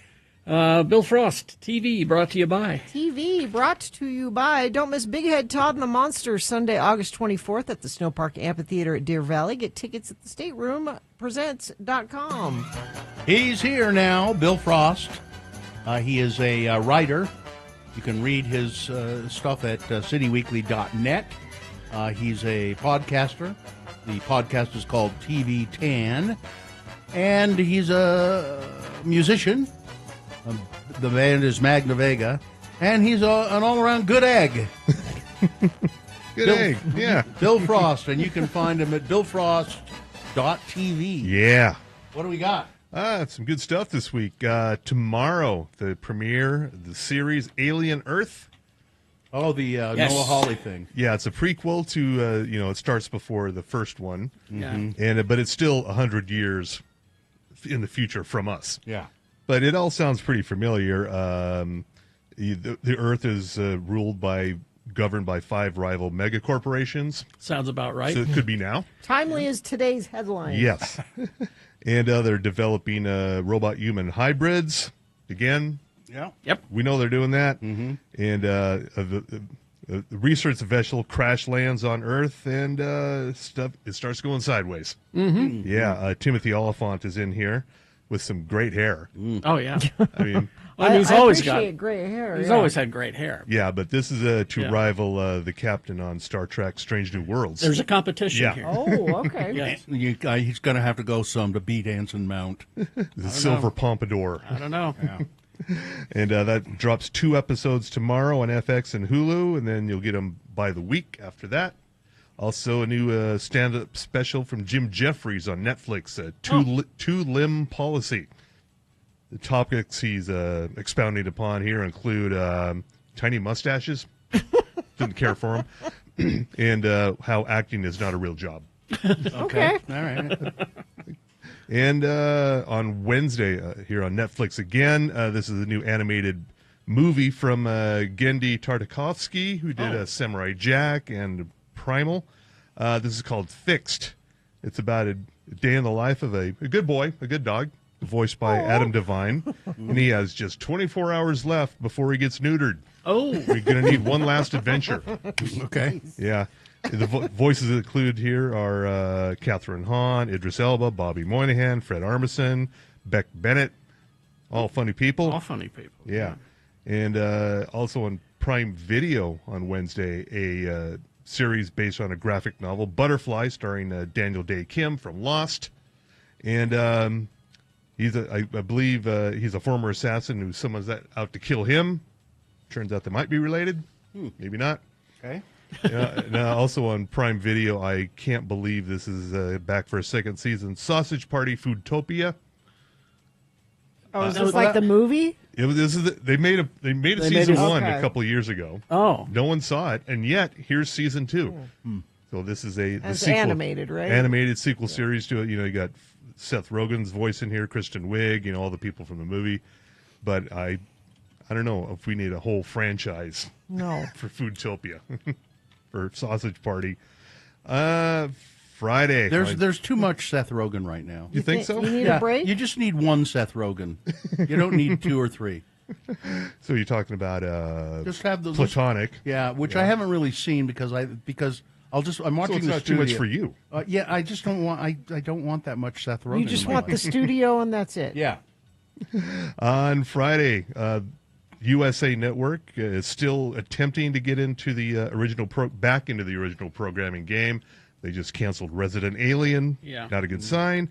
But now they're back with The Rainmaker. This is based on the John Grisham novel of 1995. It was a Matt Damon movie. Yeah, directed by Francis Ford Coppola in 1997. Your lead here is now John Slattery, Mad Men. What? Yeah. Okay. Yeah. He's Roger. good. Yeah. What's it about? It's about a law firm, and there's a conspiracy, and someone's been murdered, or maybe not. I guess I should have guessed John Grisham. Yeah. It's get this. It's a David versus Goliath legal thriller. It's the bad. It's insurance is the bad guy. Yeah, and they are. Yeah. That's on Friday on USA and Peacock. On Netflix, a movie. I'm guessing she filmed this a couple of years ago. Vanessa Kirby, starring in Night Always Comes. Also in here are Jennifer Jason Leigh, Randall Park, Julia Fox, Eli Roth. This is an adaptation of a novel. It's a strange story about a woman who was trying to save her family's home, and she's in this desperate trek across Portland, Oregon, to get the money to do it. Okay. It's a taut thriller, is what they say here. Will she or won't she save the family home? I bet she does. I bet she does too. But yeah, Sue Storm is out, in Portland. Yes. I heard that's a police state in Portland. Is that still true? Yes. Yeah, mostly. Send in the military. It's a police state and great donuts. Yes. On Sunday, we have a new Adult Swim series, stop motion animation. It's called Women Wearing Shoulder Pads on Adult Swim on HBO Max. It's set in the 80s. It's women wearing shoulder pads. Pad time. But it's the first for Adult Swim. This is the first series they've ever done that is completely in Spanish. So you got to read. Oh, okay. Yeah. And that's it for the new stuff this week. But I'm really enjoying the new season of Twisted Metal. I just got caught up on that. Yeah, I like the first season pretty well, but the new season is like, oh, okay, they really stepped it up here. They're stepping in to what the game is. You know, Okay. they're very much doing the game, essentially. Yeah. And Sweet Tooth, voiced by Will Arnett, but physically portrayed by This wrestler or something. Yeah. pro wrestler, yeah. Yeah. Never takes his mask off. Nope. And won't. No. And also the series I've been telling you about for a few weeks, Smoke on Apple TV Plus, wraps up this week. It's a crime drama, but it's about serial arsonists, and two arson investigators are trying to catch them. One of them played by Taron Egerton, who makes a turn halfway through the series, and he's not all right. Okay. Meanwhile, Journey Smollett is his partner. Oh yeah, I like her. And everybody in the fire department and the police department, we know this is the guy, but we can't do anything. It's really well done. It's called And Smoke? Smoke, yes. And King of the Hill. Yeah. Glad it's How back. is it? I like it. It's pretty good. It takes a minute to get used to the current modern setting, and also that it's not letterboxed. Yeah. Oh, okay. It does kind of throw you off, But yeah, they tackle all the newfangled things, and much better than other series have. When they've come back. Everything in Hank Hill's life is a newfangled thing. Yes, it is. Yeah, it always has been. Yeah, but it's not all bad. I liked I liked the fact that Bill never left his house after Hank left. You know what? When you get to the end of Netflix, they do something called a wellness check. I watched all of Netflix. I watched all of Netflix. And Bobby is now 21. He's a chef. He's got a Japanese-German fusion restaurant in Dallas. And is what's her name still voicing him? Yeah. Pamela Adlon. Yeah. It hasn't changed. All the people Voice who has are not alive changed. are still Okay. doing their voices. Exactly. Yeah, except for Khan. He is now played by Ronnie Chang. Ronnie Chang, yeah. Yeah, from The Daily Show. And the the other great bit was when they took a tour of the George W. Bush Museum. That was funny too. Wow. Yeah. Another series that's leaning directly into the source material is Wednesday. Yes. Season 2 I started yesterday, and they're just diving right in. What? Everything is weird. Why was I bored with that? I watched that first episode, and both my wife and I went, "What? That's kind of boring, wasn't it?" Were you tired? Maybe you were tired. No, I don't think so. It just didn't click with us for some reason. I don't know. I liked it. I hope you like Smoke. I'll give it a try. All right. All right, Bill Frost, catch him. You'll see him running There around he goes. I'm like a Pokemon. Get him! There he is! Get him! BillFrost.tv. Yes. Traffic. Crash eastbound 201 freeway just before 32nd West exit, blocking the right lane and shoulder. Traffic's backed up into Magna. Crash northbound I-215 approaching the 201 freeway interchange. Vehicles are on the left shoulder. Highway Patrol not even on the scene yet for that one. And whatever you're seeing on the roads, you can text us and let us know. 33986. Haster Games for board games, Magic the Gathering, Pokemon miniatures, dice paints, and more. Haster Games, 6831 South State or hastergames.com. Beat Gina coming up after these messages and a short song. Easy to play. It's pop culture trivia, multiple choice. And what is our prize today? Tickets to see Andy Bell Friday, November 21st or November 22nd. I'm not sure which night. They added a second night at the Marquee in Park City. So tickets to see Andy Bell of Erasure. 877-602-9696 is the number to call to play. Beat Gina after these messages and a song. Did you ever walk a long way with a pebble in your shoe? Yes. Have you suffered a toothache for hours before you could get to the dentist? Yes. And a blistering sunburn is no fun either, is it? No. Well, let's see what you think of this installment of Beat Gina. Well, I'm your announcer, Johnny Ola. Today's Beat Gina is brought to you by Turtle Wax Car Wax. Oh. It's the only auto polish with beryllium that gives your car a hard shell finish that protects like an invisible garage. Turtle Wax for that hard shell finish. And now here's a man who has his own hard shell finish. Your host, Kerry Jackson. a year's supply of turtle wax? Yes. Oh, nice. Okay, there it is. Your randomizer has picked a contestant, Gina. You'll be playing against Dave today. Dave, are you there? Dave. Dave. Oh, Dave. Dave. Oh, Maybe Dave. Dave, are you there? Yes. Oh, yes, there he I is. am. Okay, all right, Dave. Can you hear us okay, Dave? I can. I'm adjusting my volume. There we go. All right. Okay. There we go. The first thing you got to do is let's find out who goes first. We'll toss a coin to see who goes first. It will give you the advantage. You call it, Dave, heads or tails? Lucky tail. Lucky tails. Well, he's not wrong. Oh, it was lucky for you today. You're one step closer to winning these Hosier tickets. All right. Dave, because you won the coin toss, that means the first question is for you to answer exclusively. If you get it correct, you get the point. If not, I will allow Gina to answer that question, stealing your point away. We'll go back and forth till one of you gets 3 points. Because it is Edward James' almost birthday today, it's Battlestar Galactica trivia. By the way, Dave, you have the advantage because Gina never watched this version of Battlestar Galactica. I'm old school. But there are a lot of Actually, crossovers. No, A lot of no crossovers. advantage because I didn't really see much of it either. Okay. Okay, here, let's see how you do. So this is the version without puppets. No, this is the this is the good version. Yeah, without puppets. Yes. All right. The first question is for Dave. Dave, let's see. What term was used by the colonial warriors to describe any of the humanoid Cylon models? The ones that look like people. Was it 1, Elon stands? Is it 2, log cabin Republicans? Is it 3, skin jobs? Or 4, toasters? I'll go with 4. Toasters? Well, I threw that in there No. to confuse It you. was 1 or 4. Gina. It must be a skin job, Skin job.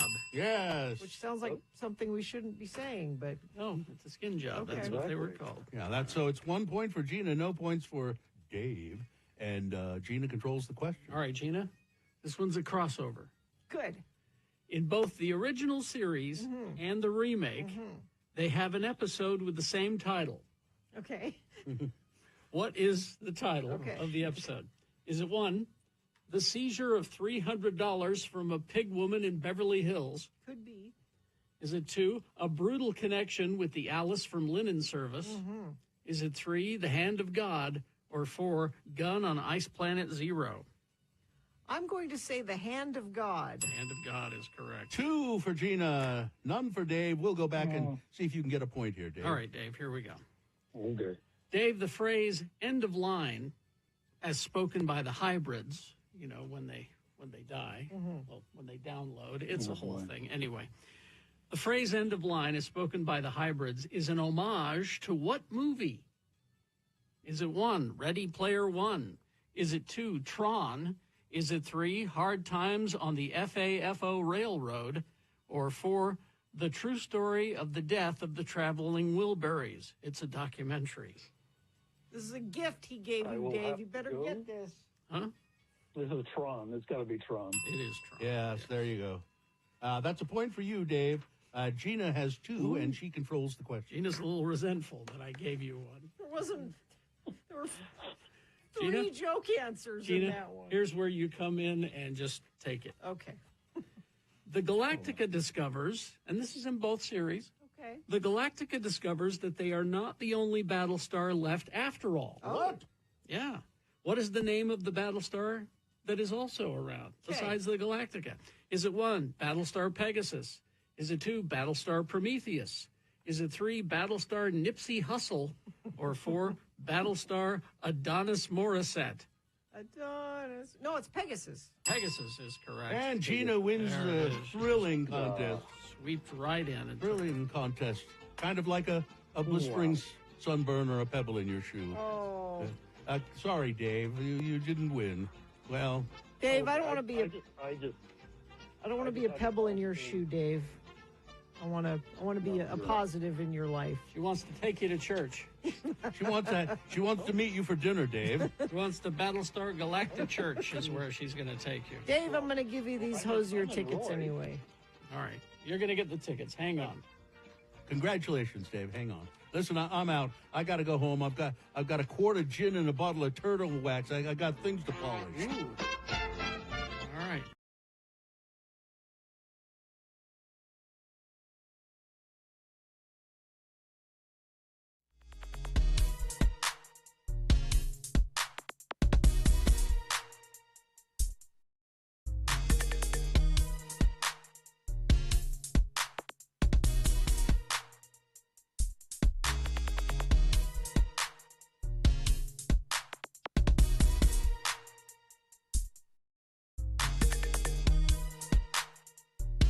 Because on this day, in 1987, the Smiths released Girlfriend in a Coma. It's serious. From their fourth and final studio album, Strange Ways, Here We Come. They only did 4 albums, huh? Apparently. Huh. A lot of EPs and things like that. But anyway, all right, so there you go. Is this sponsored, Gina? Yeah, X96 welcomes Andy Bell of Erasure Friday, November 21st, and with added second show November 22nd at the Marquee in Park City. Well, thank you. The beating will begin in just a moment, as we're waiting for the last few audience members to gather around their radio sets and for our host, Kerry Jackson, to finish in the makeup chair. Let me, announcer Johnny O, take a few minutes here to tell you about a magic touch for beef stew. Ooh. Company always used to ask how Grandma managed to make her stews taste so much more savory. Oh, land sakes, it's easy as rolling off a log, Grandma used to say. I just had plenty of my chili sauce. Made from Grandma's secret recipe, naturally now that Snyder's chili sauce is famous for its outgrown Grandma's country kitchen, but it's still made from her wonderful secret recipe. Get some of Snyder's old-fashioned chili sauce today and see if it doesn't taste like home. Besides Snyder's chili sauce, you'll want Snyder's ketchup, too, made from Farmer Snyder's super tomatoes. Wait till you see the menfolk go for that country-style flavor. And for folks that like seafood, no fish dinner's complete without Snyder's cocktail sauce. It's the original cocktail sauce, and it can't be beat. If the Snyder folks put it up, it tastes like home.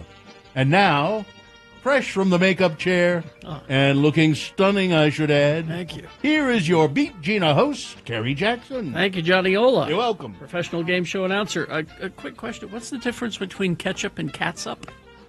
It's just depending on the spelling. That's it? C for catsup, K for ketchup. Oh, okay. I prefer ketchup. I prefer catsup. All right. Well, the randomizer has picked a contestant. Gina, you'll be playing against Mindy. Mindy, are you there? I am here. All right, Mindy, we're going to toss a coin. It'll determine who goes first in the game. You call it heads or tails. I call tails. Tails? Let's see what happens here. Yep.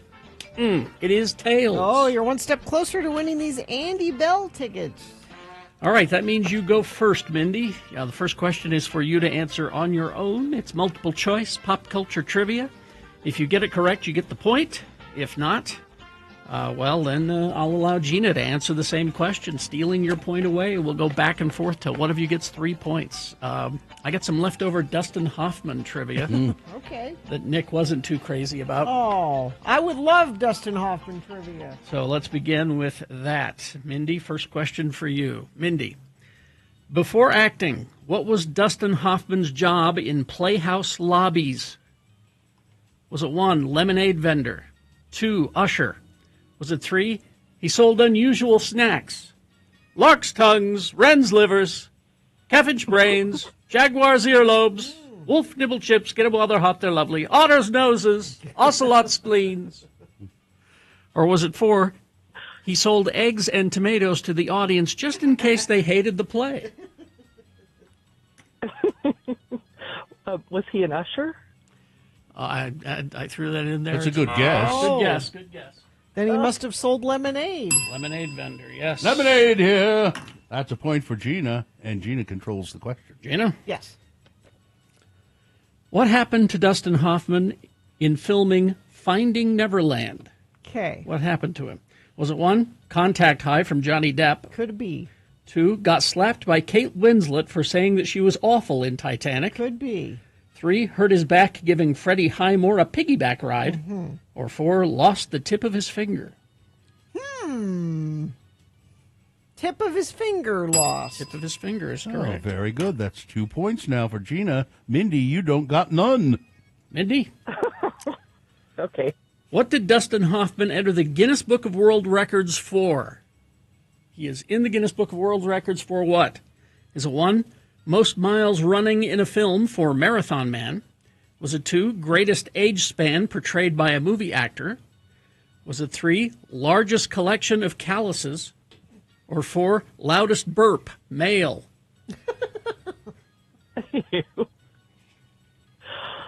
Oh,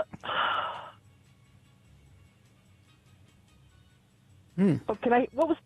Let's go 2. 2? Yep. Greatest age Yeah. span. Little Big Man. Yes, Little Big Man. That's a point from Indy. Gina still has 2 points, though. It's her turn. She could win. Gina, we're skipping to Will Wheaton trivia. All right.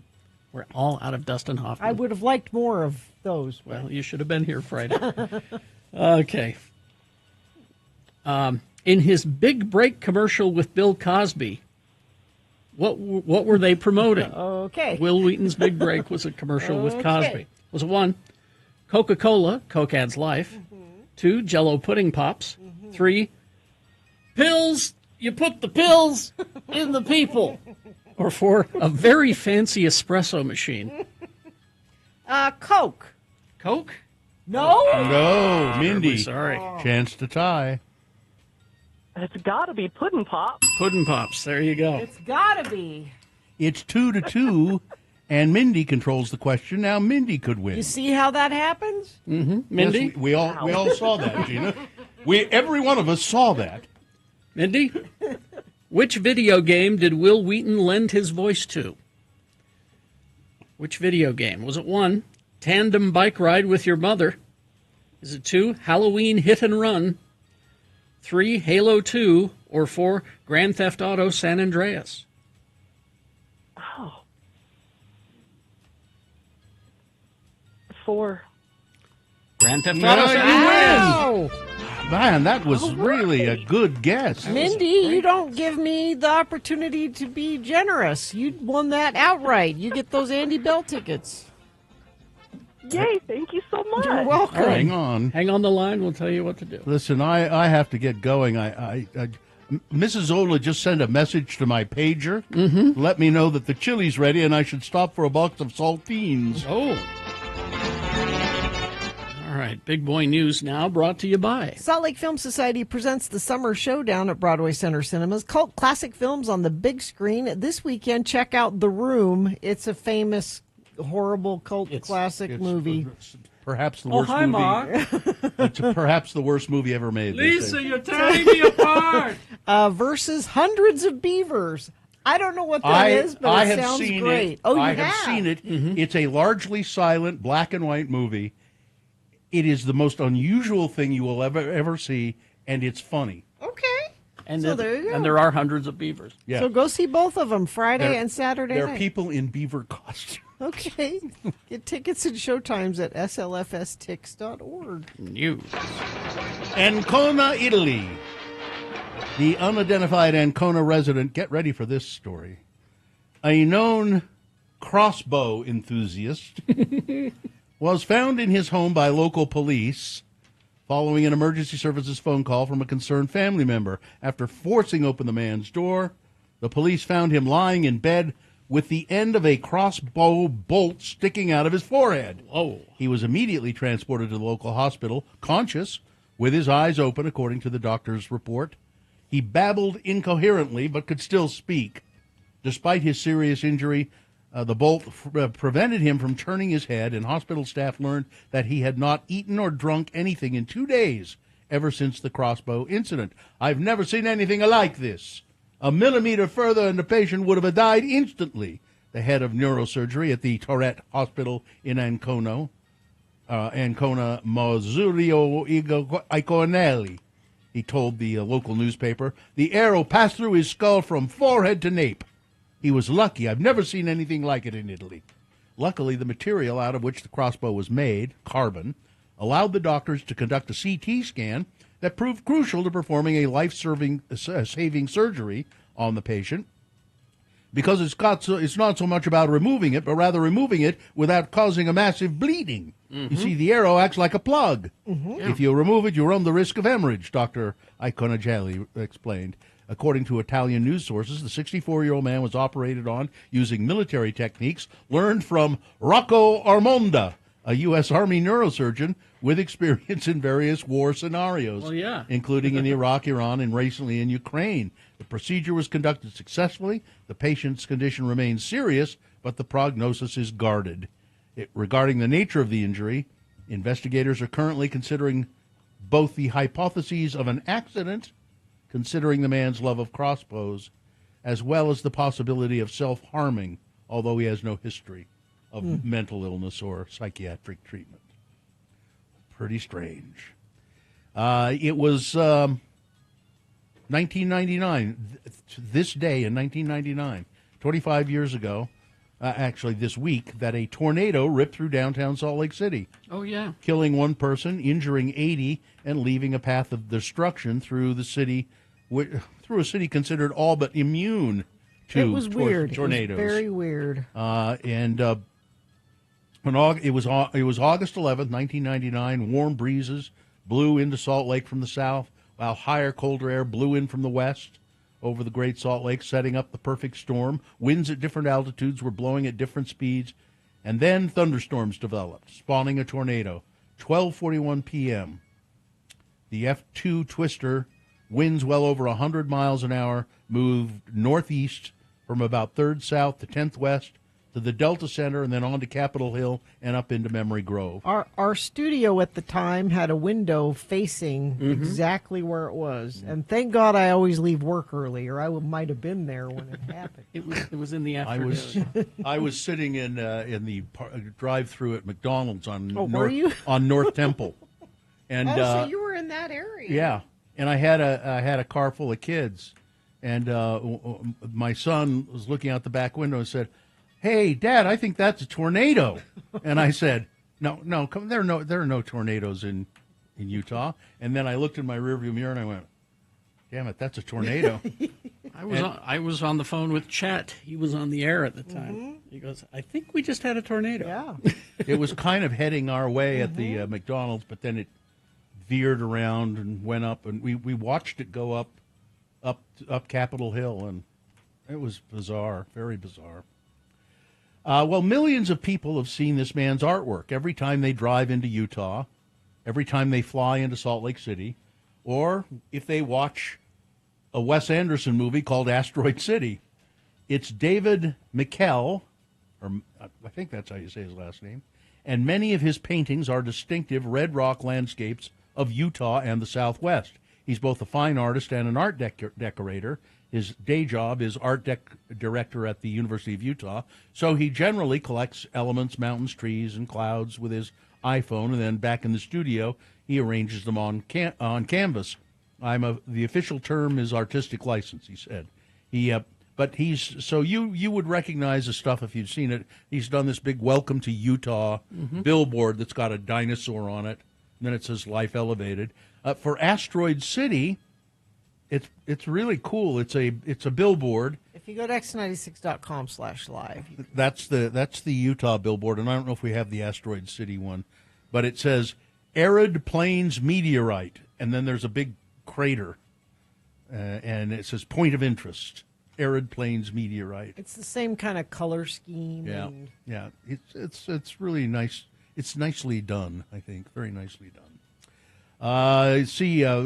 J.D. Vance. I think he's the vice president.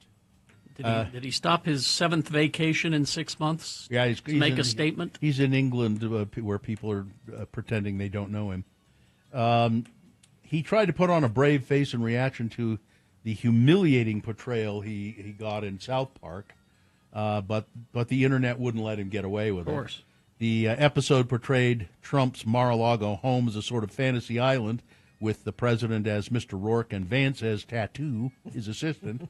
At one point in the episode, Trump kicks Vance. Then in another, Vance asks if he can apply baby oil to...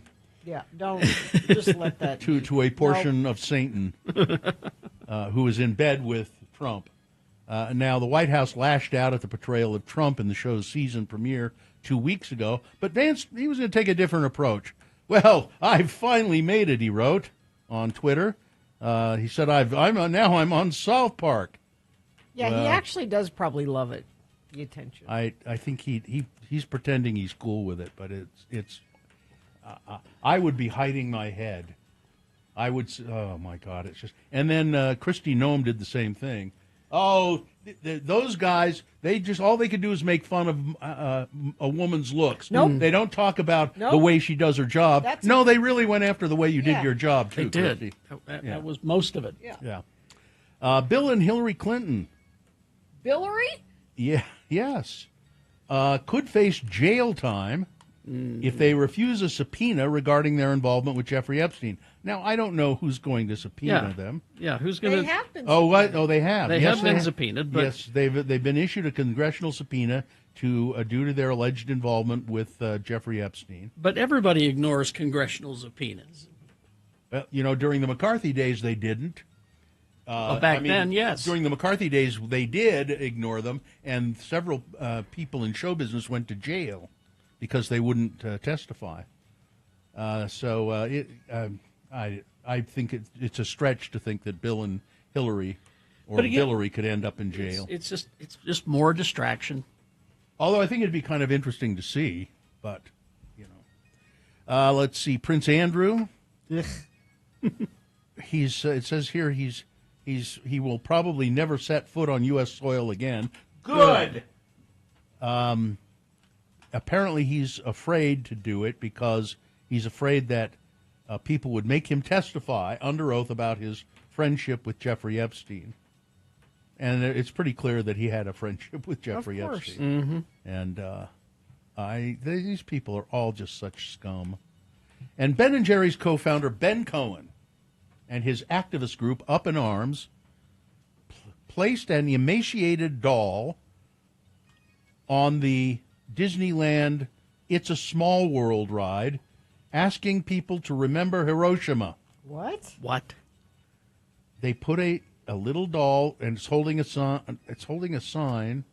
How do The you doll even was do that? Well, if you're on the ride, you reach out and put it. The doll was spotted on the classic Disney ride Sunday, August 3rd, a few days before the 80th anniversary of the Hiroshima bombing by the United States. As images of the video of the doll went viral, TikTok user Mama Huahua revealed herself as the guest who brought it into the park and put it on the ride. Oh. The whole idea of the Small World exhibit is that it's a small world after all, Cohen said. You got all the children from different countries around the world being together, loving each other, and we put a doll in there that says, the little sign says, remember Hiroshima. I mean, that's what was supposed to happen after the bomb in Hiroshima. We were supposed to remember what we did there and say never again. And we've begun to ignore that, she said. So she's with this group that Ben Cohen has organized. All right, that's it. Whatever. Sports weather traffic. Bill Belichick's current girlfriend and his former girlfriend crossed paths yet again over the weekend. Wow! Jordan Hudson and Linda Holliday both seen at a swanky fundraiser event in Nantucket on Saturday night. It's believed to be their first public run-in since that infamous, you guys remember, Christmas party encounter last year. Oh, man. Yeah, nothing happened. It's fine. In baseball, Twins over the Royals 5-3. Astros beat the Yankees 7-1. Athletics over the Orioles 3-2. White Sox 6. Guardians 4. Phillies 4 over the Rangers 2. Blue Jays 5. Dodgers 4. Padres 6. Red Sox 2. Cardinals 3-2 over the Cubs. The Mariners 6-3 over the Rays. Diamondbacks 13 over the Rockies 6. Nationals, they blanked. That means the other team got 0. Oh. The Giants 8-0. Brewers 7-6 over the Mets. Tigers 9-5 over the Angels. There are lots of baseball teams. Braves 7-1 over the Marlins, and the Reds 14-8 over the Pirates. Well, that was a slugfest. Exactly. A lot of taters in that game. Weather, sunny, 90 for a high today. Tomorrow, 95. Wednesday, 100. 100? Yep. But then Thursday into Friday, we've got a chance of showers and thunderstorms coming in for Thursday and Friday, and things will be cooling off, it looks like. So giving you a little something to look forward to. Hopefully it happens. We shall see. Traffic, we have a crash northbound I-215 approaching the 201 freeway interchange. Crash northbound I-215, 27th south off to the left shoulder. Haven't sent anything in via text from any members of the Infinity team, but if you see something out there, please share it with us. 33986 is where you do that. Explore science that shines with Clark After Dark at Clark Planetarium, August 19th. August Aglow lights up with mocktails, music, glowing science experiments, hands-on challenges. Grab your crew and come to Clark After Dark. Ages 18 and older only. Tickets available through Eventbrite. Thank you very much. We'll take a break. We got some geek news after this, and the Boner recap game just after 9 o'clock. Stand by for that. I find this on my desk when I come in this morning. This leaves a bad taste in my mouth as well. Well, it says it's a postcard. Greetings from fabulous Moab, Utah. Fabulous. And it's a postcard from the Poison Spider bicycle shop. It's a well-known bicycle shop down in Moab. It's got a giant, horrific spider on it chasing a bicyclist through the red rocks of Moab. Looks like one of those old movie posters. Yeah. And then on the back it says Carrie and Bill, and it's written by someone who assigns themselves very disappointed fan. Very disappointed. Disappointed enough to send a postcard. Wow. Somebody who looks like they might have been drunk because it's barely decipherable, scribbled. Carrie and Bill, although you are entertaining, why do you disrespect and bully Gina Barberi on your show? She is the voice of reason. Voice of reason? Did you hear that? You're now the voice of reason. It's my dad's thing. Intelligent and kind. I guess this is kindness. Kindness? Kindness. It's. I like it when drunk people stick up for me. Yay. You both behave like jackanapes. Jackanapes, please. Misogynistic. Misogynists. Gina should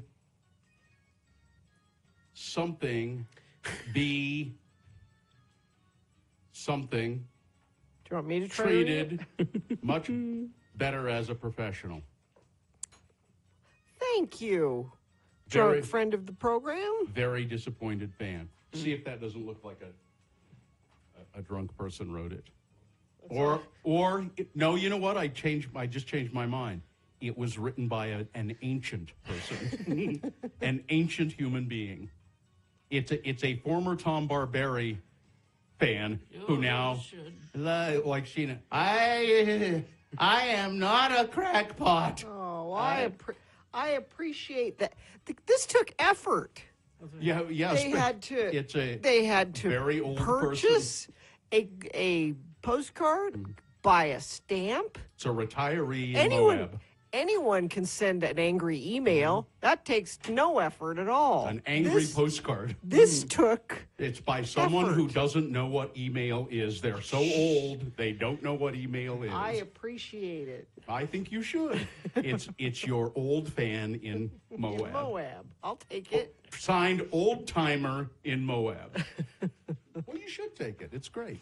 Can I keep that? I want to keep that. Yeah. It's Gina's fan mail. Okay. What? She gets it from prison and prison I'll mail. take the fans I can get. And You go to a show with the fans that you have, Ben not Marsh. the fans that you want. Ben Marsh and the old timer in Moab. I got me a free postcard out of the Poison Spider bicycle shop, and I'm sending this to those misogynists. Another thing, I am very happy with this. You should be. I will tweet out a picture of my my fan. Said, "Oh, Gina had a couple of glasses of wine and fired off some postcards." Huh? Right. Yeah. How do we know that? That didn't come from Moab. This isn't from Moab. It's a postcard that you got when you were bicycling before you married your husband in Moab. When you came back with chafing. That was just after I got married. Right. I was pregnant and I didn't You know. were. Oh yeah. Mm-hmm. That's right. That's right. You were trying to impress your husband. Yes. The one and only time you went biking with your husband. That was it. Do I recall? You got a new bike. You bought a bike. Yep. And that was the only time you rode that bike. Yeah. It doesn't. It's too big for me. Is it still? It's too big. I can't sit on it. My feet don't touch the ground when I sit on it. Then why did you buy a bike that was too big? I didn't. He bought it for me without me, thinking I was a... All right. Is this a sponsor? Cabin Fever, locally owned and operated since 1982, located in the heart of Trolley Square. It's Cabin Fever, so much more than a gift store. Thank you.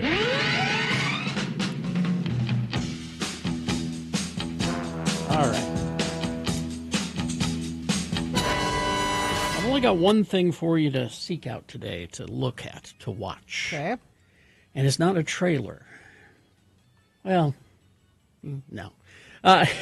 If you've been on geek social media at all over the weekend, you've been unable to avoid scenes of the new Spider-Man movie being shot in public. I heard about this. Yeah. But what they've done is that they put together a behind-the-scenes vignette. It's a better quality of, showing the stunts. Is this about the bank robbery? We don't know exactly what it is. We know that Spider-Man is riding on top of an armored personnel carrier of some kind, and then there's explosions and all of that. But John Watts, who directed all the other Spider-Man movies, he told the new director, Daniel Destin Cretton, live swinging stunts are difficult. Right. So maybe you should not do those. And Daniel Cretton said, "Oh, yeah?" Make me. I mean, we don't know much about this movie other than the Hulk, the Scorpion, and the Punisher are going to appear with Spider-Man. But this is a great little, if you look for Spider-Man Brand New Day, Day One on Set is what it's called. And it's just a video of Tom Holland arriving on the set. Alrighty. So how you feeling? Yeah, I feel good, man. It's day one. Day one? My fourth ever day one on Spider-Man. It's funny, putting the suit on, it feels different this time, somehow. It's also the first time we've ever had fans on set for day one, so it's really exciting to share this with them. People lining the streets, little kids in their Spider-Man costumes. He's such a cutie. We've got some familiar faces on set. Oh, see you, man. I'm just going to do my best, hopefully get it right. No pressure. He's rigged up there. Yeah, he's rigged up. And there is some live swinging. Wow, that's a really good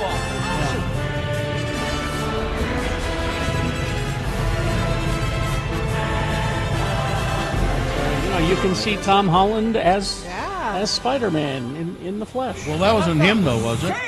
Because he's got that accent. Does Spider-Man have a British accent? Spider-Man doesn't have a British accent. That is an official video from Sony and all that, and it debuted yesterday, which was August 10th, which is Peter Parker's birthday. Oh. In the MCU. That's the cover date of Amazing Fantasy 15, where Spider-Man first debuted. So that's officially his birthday. So, but this is Marvel's now at a time where it wants to show its movie making, live. I mean, there was this big video of Florence Pugh jumping off of a skyscraper for Thunderbolts. And now they're doing this with the Spider-Man, so good for them. Also, James Marsden is opening up about coming back as Cyclops. Okay. Recently interviewed in Vanity Fair, he spoke about how he feels to reprise his role as Cyclops in Avengers Doomsday. He said, "I'm getting a little long in the tooth to put on the superhero costume. I was excited because you're part of something gigantic. I've spent 20 years listening to people say, 'When are you coming back? When are you coming back? Are you coming back?'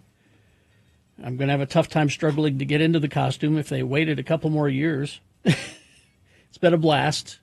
He's just saying, I'm in the movie, yes, as Cyclops, so take that for what you will. Highlander. Oh. Remember that movie? Yeah.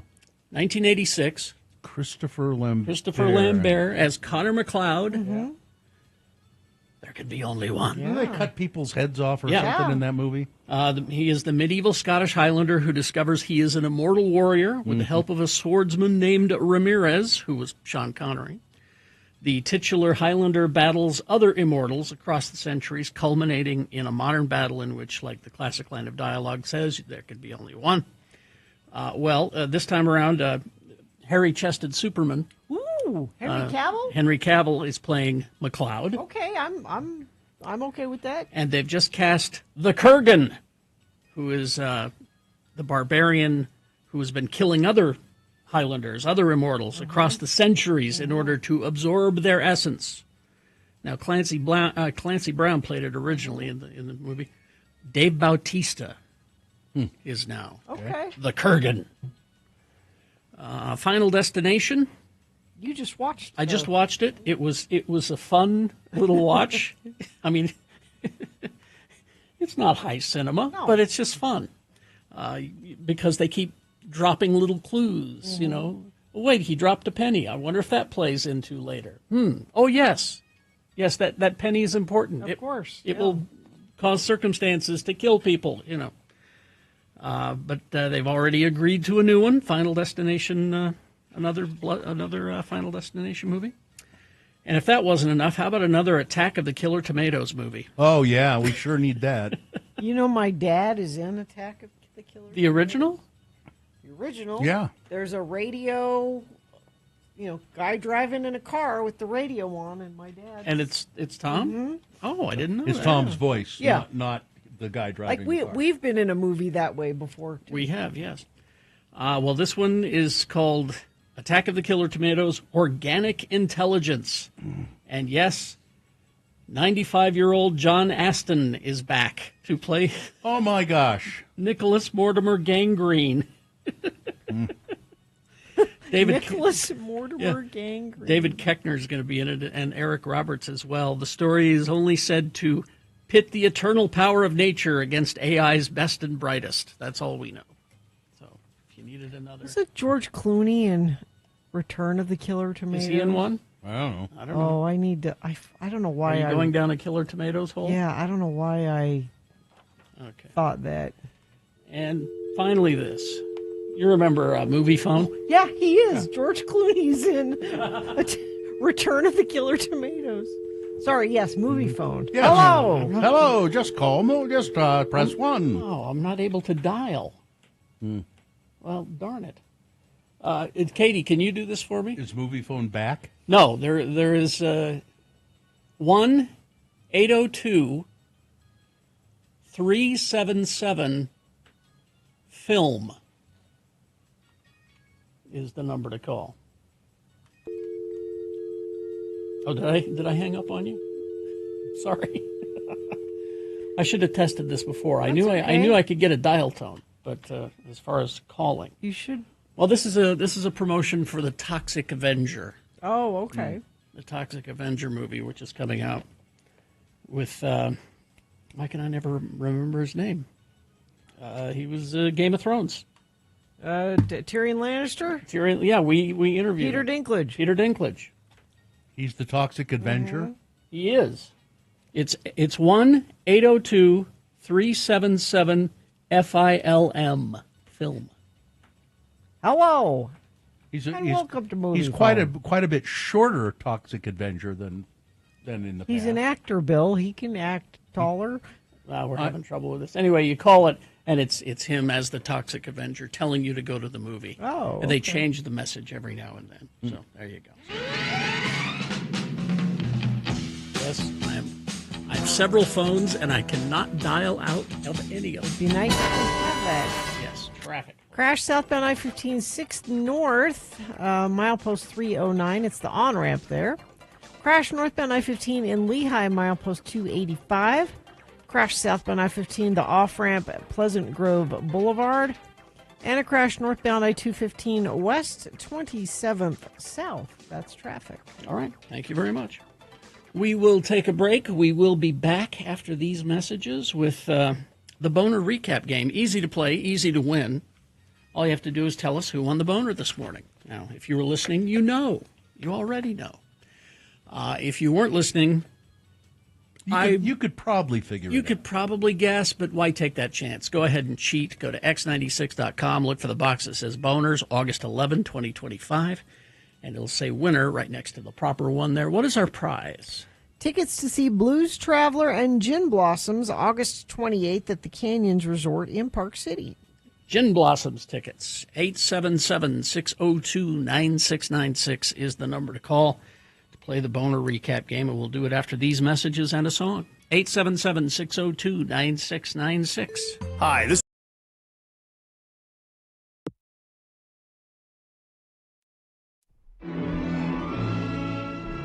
And now it's time for another edition of Ned Hastings, Smoking Psychotherapist. Brought to you by Iger Brothers Chain Link. Whatever your chain link need, be it fences, neck ornaments, or medieval armor, call Iger Brothers. We've been linking you up with the finest chain link products for over 30 years. And now Ned Hastings, Smoking Psychotherapist. Ladies and gentlemen, order. Order, please. It's time to get this committee meeting underway. The Utah State Legislature has impaneled this panel to look into Utah's new law prohibiting cigarette smoking in all public places. We'll be hearing from a series of expert witnesses today. The first person to testify is a psychotherapist named Ned Hastings. Sergeant at Arms, could you call Mr. Hastings to the committee room, please? Mr. Hastings, Ned Hastings, please come into the committee room. Mr. Hastings, thank you for being with us today.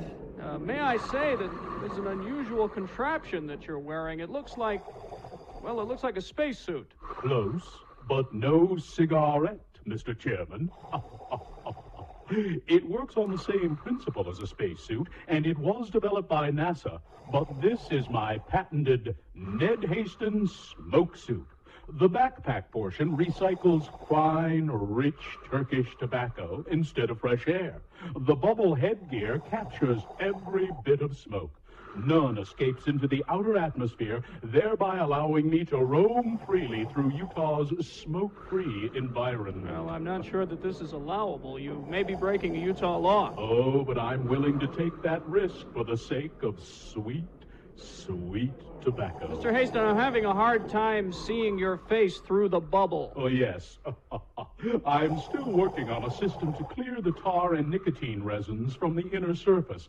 I have a devil of a time behind the wheel of my sporty car. Oh, yes. Mr. Hastings, you've been called before this panel as an expert witness. You are a psychotherapist, are you not? I am. And what is your expert view of the new Utah Clean Air Act? I feel that it is an abomination before God and man. Not only does the law discourage people from finding good mental health by becoming new smokers, it is causing those existing smokers who have achieved some measure of mental stability to become unhinged. If this law stays in effect, I am anticipating a rash of crimes the like of which you little people have never... My God, his suit's sprung a leak! Filthy tobacco smoke is leaking into the hollow chamber. Evacuate this building immediately! Oh, no. If tobacco smoke is leaking out, that means that fresh air is getting in. Must reach the cigarettes in car. Only chance. Will Ned make it to his cigarettes in time? Join us next as Iger Brothers Chain Link presents another in the continuing adventures of Ned Hastings, Smoking Psychotherapist.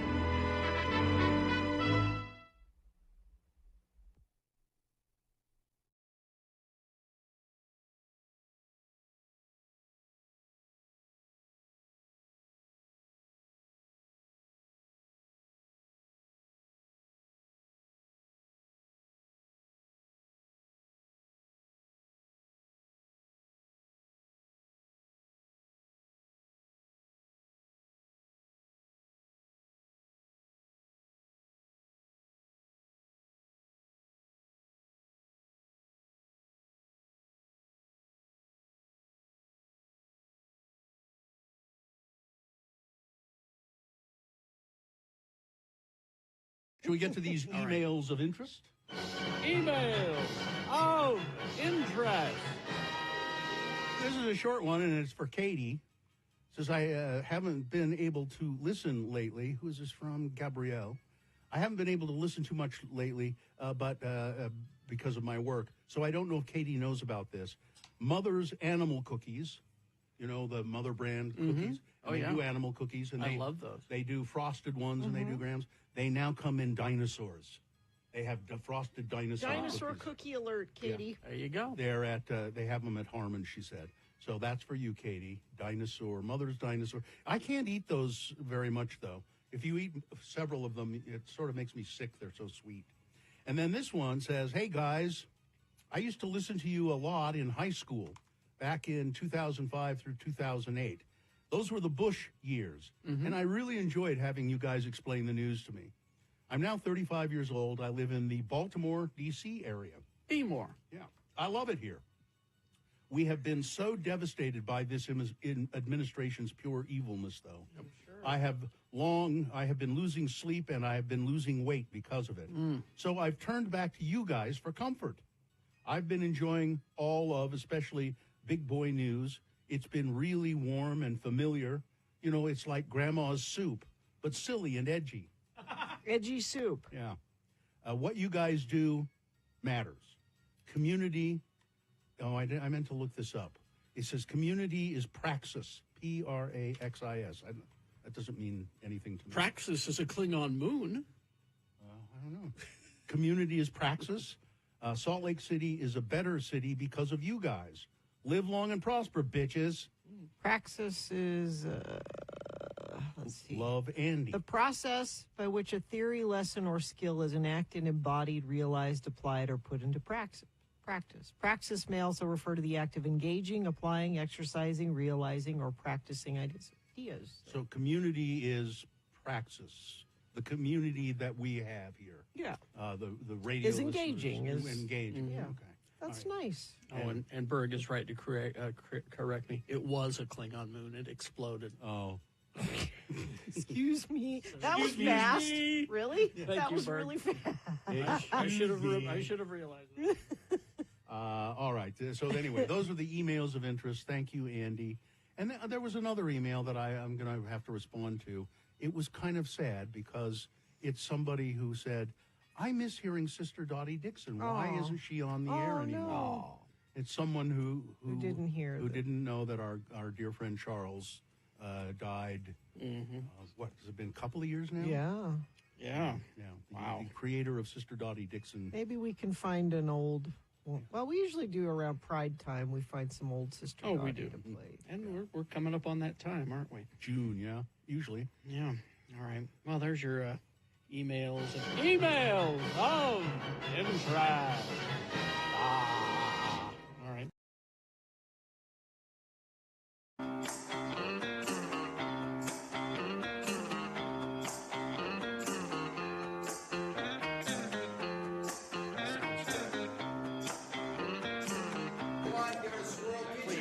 Don't call this day drinking. This is refined. This is special.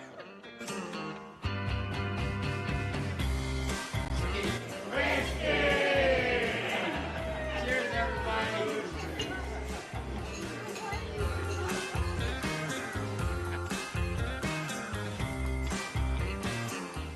Pause. On this day, and Schroeder knows this very well. Schroeder in Bonneville knows this very well. In 1954, Joe Jackson was born. Oh, there you go. I like that song. Where is Bonneville? It's, over there. I'm gesturing in the direction of wherever Bonneville is. That way? Yeah. Oh. Okay. I thought it was over there. It's over there. Where? No, there. Look over there. Where? There is Bonneville. All right. Might work. All right. Well, let's move forward, shall we? It's the Boner recap. Who do we have to win the prize? Chris is here. Hi, Chris. Hi. What's happening? I'm just hanging out. What are you guys doing? Well, we're working our asses off here, Chris. Trying to get something out of you. You're doing a great job. Thank you. Hey, thanks. So are you. Just hanging out. Look, Chris, I'm going to do the boner recap here with you. You'll win a prize regardless, but did you hear them earlier? I heard the boners, but I did not hear the winner. Did you look it up then? Yes, I did. Oh, okay. So this is a foregone conclusion, isn't it? Well, we have to go through the motions because there are people listening that didn't hear it. All Are right, curious all right. about the boner. All right, boner candidate number 1 today. Women are the people that people come out of. Defense Secretary Pete Hegseth reposting a video that features the leader of a Christian evangelical group that he follows. This guy, his name is Doug Wilson. He is calling for the government to make gay sex illegal again, as it was in this country up until 1962, I think. Every state had sodomy was punishable as a felony if sex between same-sex sex was illegal. It just couldn't, and people got put in jail occasionally for it. This religious leader also said some American slave owners were decent human beings, and women should focus on having and raising children, because women are the kind of people that people come out of. And that's easy. It's just biological. It's not hard having babies. Simple. So that was boner candidate number 1, our Secretary of Defense, Hegseth, posting that and apparently supporting him. Boner candidate number 2, the state school board kicking things off with incredible remarks from its member, Christina Bogus, who went on and on and on in this speech. Now, she's on the state school board, and she went on and on about McCarthyism and how McCarthyism wasn't a bad thing, how the Unabomber wrote a manifesto, and even though the Unabomber did all these horrible things, his manifesto was a brilliant piece of work by a brilliant mind. Chat GPT tell you that, honey? And then he also said, the one that just drove me crazy was, now people think it's just fine to show children pornography. No one thinks that, except some very few. But she makes everybody thinks it's just fine. We're just fine with that. No, we're not. That was number 2, and then boner candidate number 3. There's a new ice cream that people are really latching on to. It's this place in New York that says they're selling ice cream made out of breast milk. It's really not made out of human breast milk. It's got an additive or what do you call it? Yeah, bovine colostrum. Yeah, and it's something that they extract from breast milk and use. They use it for other things as well. Anyway, that's in the ice cream, and so they say it's like breast milk in there. So which one was the winner, Chris? It was our local number 2. It was indeed. I like the way you put that. She is our local number 2. Our local number 2. Indeed. All right, Chris, you've won the whatever that damn prize is. Tickets to see Blues Traveler and Gin Blossoms August 28th at Canyons Resort in Park City, part of the Park City Concerts on the Slopes concert series. Bravo, Chris. Bravo. Thank you. All right. Hang on the line. Frank, Chris, Jim. Betty. I write their names down so that I don't make that mistake, and then I just made that mistake. Made it safely home to get Mohammed, my son, not the prophet, off to school. I sent Katie the picture. I don't know if Dawson can put it up or not. Got the official first day. This is my last first day of school. I mean, he'll have a first day of college, but this is the last first day of high school. There he is. Now, which one of those 3 is your kid? That's the taller one is Muhammad. And then there's Oakley and Riley there, because you always got to take pictures. I have, through the years, from the time they were babies, the kids' first day of school with starting with Sadie Girl long ago with the dogs. And now my guess is he's saying at this point, can I go now? No. Can I go now? He was happy to see me, and I got a big hug before he left. What did he have for breakfast? He's holding it there. Actually, as I was taking the picture, he's like, I'm holding my... So Joe gets up in the morning and makes the kids hot breakfast, has for years, hot breakfast every day before school. And the last year or so, Mohammed's preference is a homemade breakfast sandwich with Canadian bacon and an egg, on a bun. That's what he's holding. Yeah, when I get ready for school, and Mom, there's cereals in the cabinet, and then I say, we don't have any milk. It's fine with water. With water? Yeah. Oh, jeez. Just put some water on it; it'll be fine. No, I saw Festus this weekend in California, and they're having a big breakfast at the Airbnb we were at. And I said, Festus, do you want some breakfast? He's like, Mom, you know I don't eat breakfast. I'm like, well, I don't know. You're a grown up now, maybe. But when he was in school, he would not eat breakfast before school. He just didn't like it. And Joe, my husband, to wake him up in the morning, would take a fresh hot cup of coffee down and set it on his nightstand. So the aroma of fresh hot coffee. So he would have a cup of coffee in the morning, but no. So having Joe for a husband is almost like having a butler. Yes. We are all buttled daily. You gave that kid coffee? Yeah. Not Festus. Oh, Festus. Not Okay. Muhammad. All right, because Muhammad does not need the energy. No, he does not. The prophet? The prophet needs the energy. The prophet Muhammad drinks coffee? I'm guessing not. No. He might. No, actually, I'm sure the prophet Muhammad drank coffee. I bet he did. Well, yeah, I guess it. I From bet that he part of did. the world, Yeah. he probably did drink some coffee on occasion. Jesus never drank coffee. No. No, He's but wine all the time, Jesus.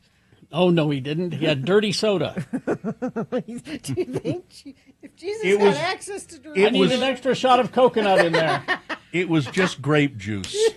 That's what they Yeah, used to tell that's us. what they used to tell us. They're drinking wine in the Bible. It's just grape just juice. grape juice. Really? Oh, yeah.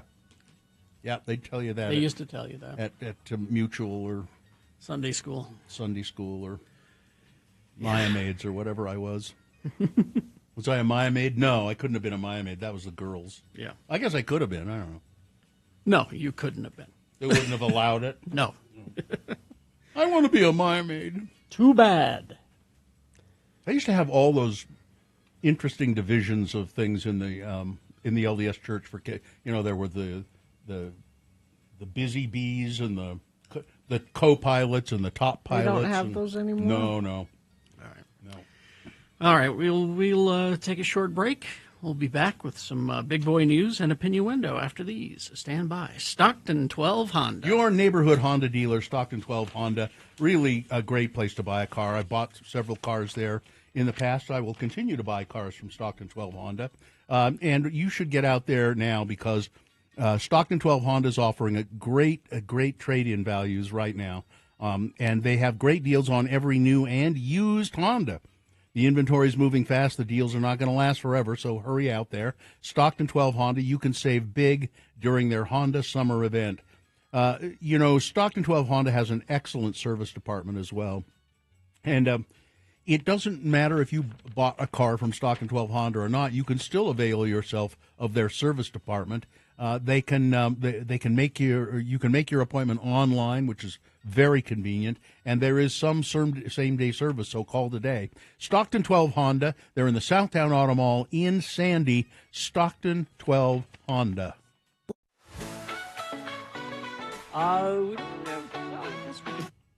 Do you want a quick jump on a list quickly? We're kind of running out of time. Yeah, we are a little late, aren't we?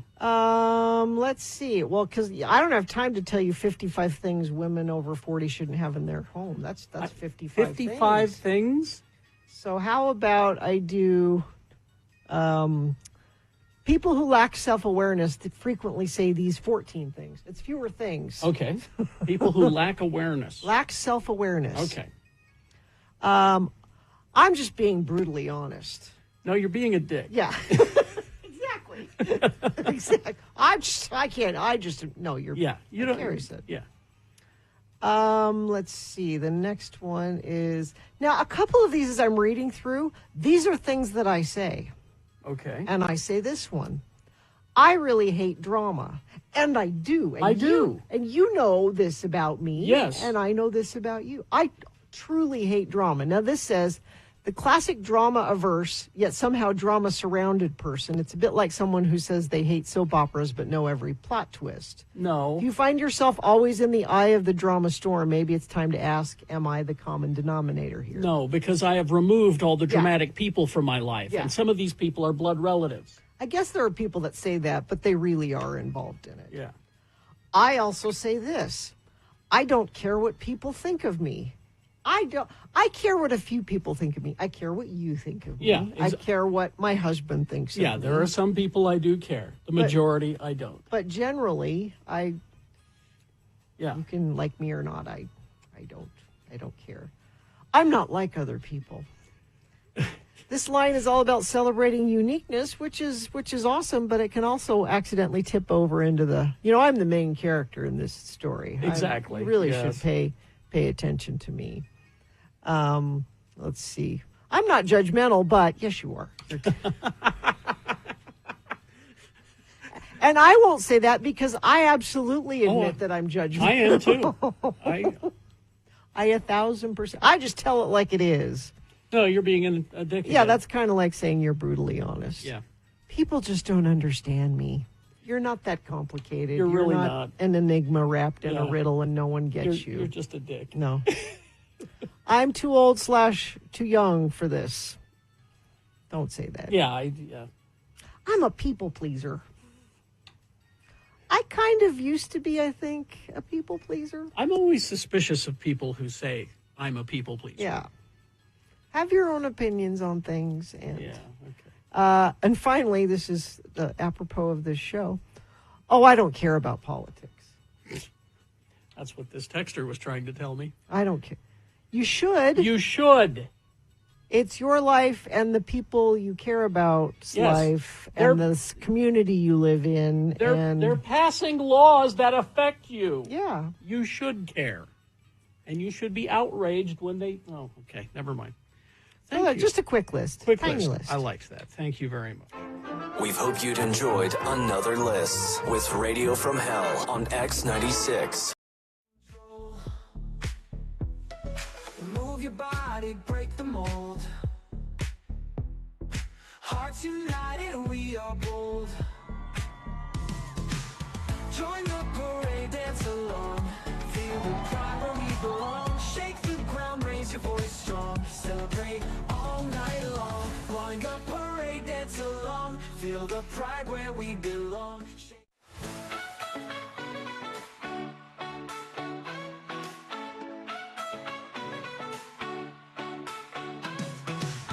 In the Five Collective, we know how to have a good time. Come show. Colors, bright flags all aglow. Watch and learn, my friend. Let's go.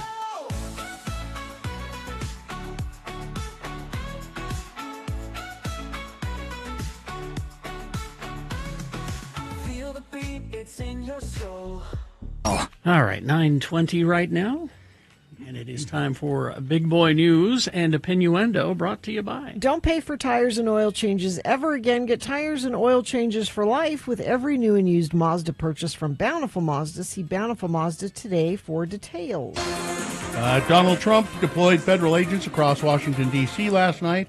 He vowed to push out people who don't have housing and take criminals off the streets and place them in jails. They push out people who don't have housing, push them out to where? Yeah. Yeah. Maybe to Washington, maybe to the White House. I don't know. Isn't he president of the whole United States? Not the homeless. The president announced this on social media that he would hold a press conference today, discuss ending crime in the nation's capital. Violent crime in Washington hit a 30-year low last year, according to the U.S. Justice Department. FBI agents and other federal law enforcement agents walking around the neighborhood near the National Stadium in Washington, D.C. NPR's Brian Mann was on the streets of D.C. last night, and he said that he saw dozens of agents, some wearing masks, one carrying a military-style rifle. At one point, there was a minor car accident, and several federal agents ran to the scene. Mann said the Metropolitan Police Department, the city's police force, seemed to have the situation pretty much under control. Mann also visited a homeless camp where he talked to multiple people, including a 39-year-old man named Greg Evans, who has struggled with addiction and health problems for years. Evans said he's afraid that Trump can do whatever he wants, but he refuses to live his life in fear. I thought Nancy Pelosi was the only one who could call up the National Guard. Yeah. The president can't do it. Isn't that what he said? Yeah. And, that was in D.C., wasn't it? Yeah. That was... Donald Trump has tried to subdue criticism and conspiracy theories by pushing to disclose the transcripts from the cases of Jeffrey Epstein, who abused teenage girls, and Ghislaine Maxwell, who assisted him. Well, a federal judge has denied the government's request to unseal grand jury transcripts from its investigation into Ghislaine Maxwell, a longtime companion of Epstein. The ruling comes as Trump has tried to subdue criticism and conspiracy theories from his supporters about Epstein and his circle by pushing for the transcripts' disclosure. Unsealing the transcripts would mean the court was applying a special circumstance exemption to the secrecy of grand juries, wrote the judge supervising Ms. Maxwell's case. So why they want to do this is the grand jury testimony is just about Ghislaine Maxwell. There's nothing else in there because she's the one who was on trial. Yeah. So what they want to do is say, we released the Epstein transcripts and see there's nothing about Trump in here at all. Yeah. And it's disingenuous because there wouldn't be anything about him in there. Yeah. Well, we go to the crime desk now. Gina Barberi has a story about a woman who had to kill somebody. A woman charged with attempted murder while a senior in high school is now being charged with 1 count of murder in the first degree.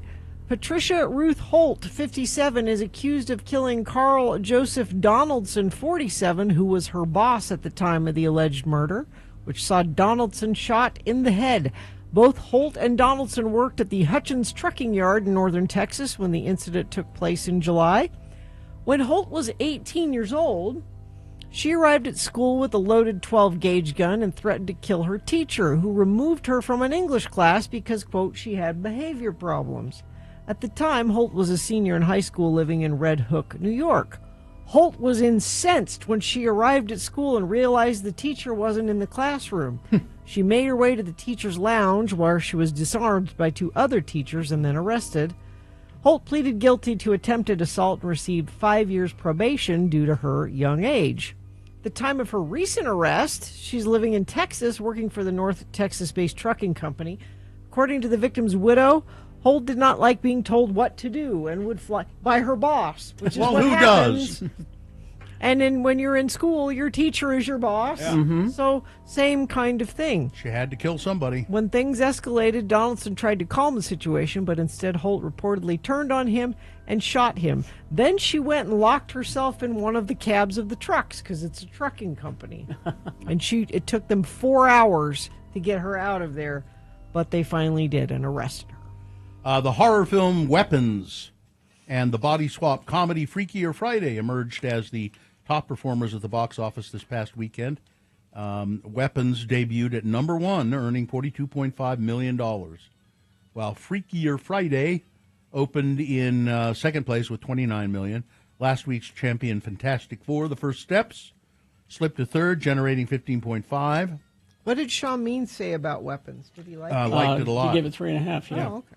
Rounding out the top 5 were the animated sequel, The Bad Guys 2, The Naked Gun, and there you go. Those were the top 5. Alice Cooper desperately wants to be a guest voice on The Simpsons. I'm surprised he hasn't been. Yeah. They've had just about everybody. He told Grammy.com when asked if he'd like to appear on The Simpsons, he said, "Oh, yeah, absolutely. When The Simpsons came out, they were totally unique. It was really, really funny. I really admired what they were doing. I showed up on Family Guy. They used my music a lot. Groening and those guys did an Alice character, and so did Family Guy. I thought Family Guy is probably more pointed, but I couldn't say. I mean, it was more clever. I mean, they're both really very clever." Okay. So, yeah. Alice, I'm sure it's just a simple matter of having your agent call somebody. Christy Brinkley reveals wild take on marriage after 4 failed marriages. Well, she should have one if she's had 4 failed ones. Well, apparently she says, I think I'm just a bitch. The conclusion I have come to. I'm just a bitch. There's a common denominator here. here. It's you, Christy. She's been divorced 4 times, suggested a renewal option while wondering whether lifelong partnerships might be outdated in modern times. You could get married we'll see if you want to renew it in 5 years, Brinkley said. every 5 years you go, hey, do you want to renew? That way, if you're getting bored or whatever, bored or you whatever, could just get out of it without all the lawyers and all that stuff. So is that what happened? She got bored 4 times? I think so. That must be it. If you get bored or whatever. Maybe Honorable, they're bored with you, Christy. She said honorable men are becoming a rarity. Is it? Never mind. Yeah. Freddie Mercury's alleged secret daughter. She claims she is Freddie Mercury's secret daughter. She has spoken out for the first time amid skepticism from Eddie Mercury's best friend. A new biography of the... Freddie Mercury, not Eddie Mercury. Did I say Eddie? Yeah. Sorry, I didn't. I think I said Freddie the first time. I didn't sleep well. A new biography of the late Queen frontman, Freddie Mercury. It's harder to say Freddie than Eddie. It is. You're right. So I think that's because I'm tired. That's why you just let it. It's Eddie. It must be Eddie. I'm in a Queen tribute band, and my character's name is Eddie Mercury. Anyway, this book is titled Love, Freddie Mercury's Secret Life and Love. It's due out in September. It includes claims that he fathered a child in 1976 after having an affair with the wife of a close friend. The book is co-written by the daughter, who is only referred to as B, the letter B, and is now 48 years old. B says she based the book on 17 handwritten diaries that Mercury, the new Mercury. If you're Kate Jackson. Yeah, the Mercury, gave her shortly before his death in 1991. And she says it's proof positive. Okay. Maybe it is. I don't know. That's okay. I don't know. Malcolm, no, let's see. One of the co-founders of Derek and the Dominoes, Bobby Whitlock, has died. He was 77. And I think that's it. Let's see. Oh, here's 3 movies by Utah filmmakers and another season of Supernatural reality show are among the projects getting incentive money from the state of Utah. The Utah Board of Tourism Development announced Friday that 6 productions total have been approved for film incentive money. The board didn't say exactly how much each production will receive. Incentives are calculated based on how much each spends in the state.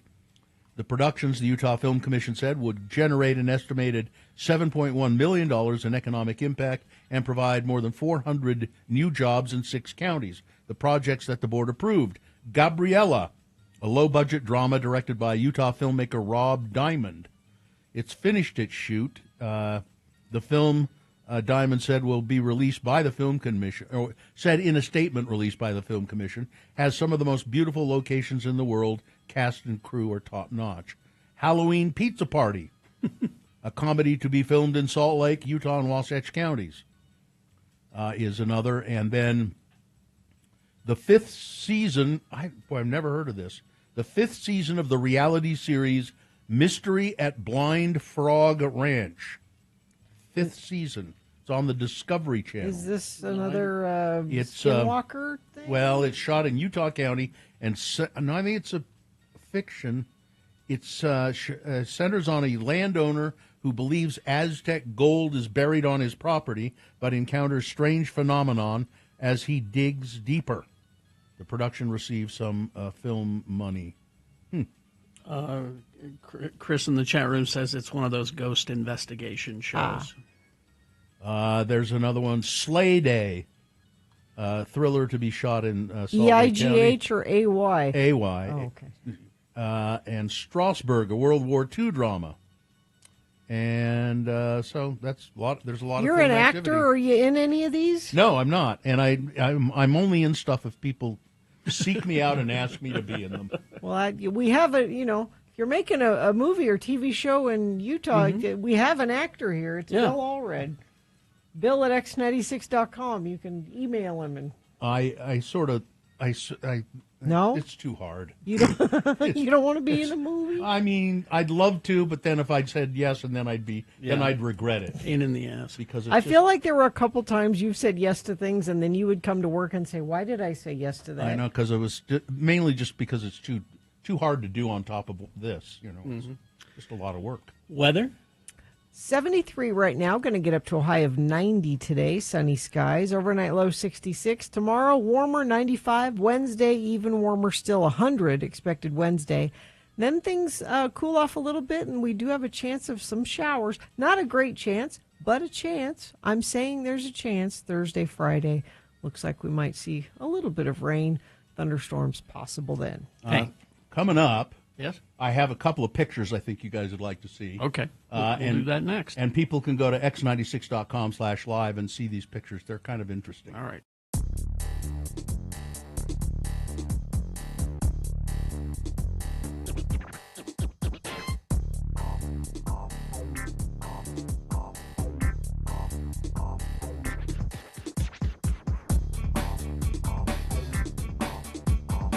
The good news is that I've learned that if you combine the mangosteen fruit with certain alcohols, it will cure cancer. And I've got the margarita recipe here, the cancer-curing margarita recipe right here. 1 shot of tequila, 2 shots of Zango, and 3/4 shot of triple sec, all right? It's a martini. That'll cure your cancer. That will cure cancer. I am cancer-free for 15 years. And there's your proof. So there you go. What more proof do you need? So apparently they really put this in there in the company literature. Oh, hell yeah. You see that? You can't do that. No. What you do is you infer it. Mm-hmm. Say, oh, You get your distributors to talk about it. You don't put it in your literature. Look, all I can say to Zango is, why aren't I your spokesman? I'm cancer-free for 15 years. I found that it's the mixing with alcohol that makes it work. Why don't they call reaction me? This is $1 million company. This is my ticket to a big pay. And they're local here. They should know who you are. They should know who I am, right? I could give them a whole list of recipes, drink recipes, martinis, margaritas, daiquiris that will, cure cancer and depression. You're awfully happy now that you do. I'm happy and cancer-free. Everybody knows that Zango won't cure cancer. It's Tahitian noni that cures cancer. Can you mix that with alcohol? Oh, no. No, you don't want to do that, no. You don't want to drink that, period. Wonder what does this mean for them? They have 15 days to respond. My guess is that either Orrin Hatch will swoop in like Super Hatch and save the day because he's big on that, supplement business stuff, or they'll just have to take that out of their literature. Yeah, I think probably they have to say, sorry, we won't do it anymore. They'll have to tell the people who sell it, don't say that. Does really cure cancer. Or we don't have any evidence. We don't have any evidence that it cures cancer. But Carrie Jackson, 15 years cancer-free because of the magic cancer-free margarita. Because cancer's one disease. I love that when they say it cures cancer. Cancer's a whole bunch of different things. Well, that's the beauty of it. It cures cancer. That's how good. Apparently, that's how good this stuff is. All cancer's the same. You drink this. Drank all our good liquor, you big moocher. I like that. That's a new one I put. You drank all our good liquor, you big moocher. The bad liquor's still here, but the good. I drink a bit. And I'll change this drop from. What do you say you and me go out and get plastered? To. What do you say you and me go out and get cure cancer? What are you guys doing? We're curing cancer. I am curing cancer with this magic margarita recipe. Okay. Right this second. Hey, right this second, I'm curing cancer right now, even as I stand here and look at you. Cancer cells dying right and left.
All right, it's 9:37. All right.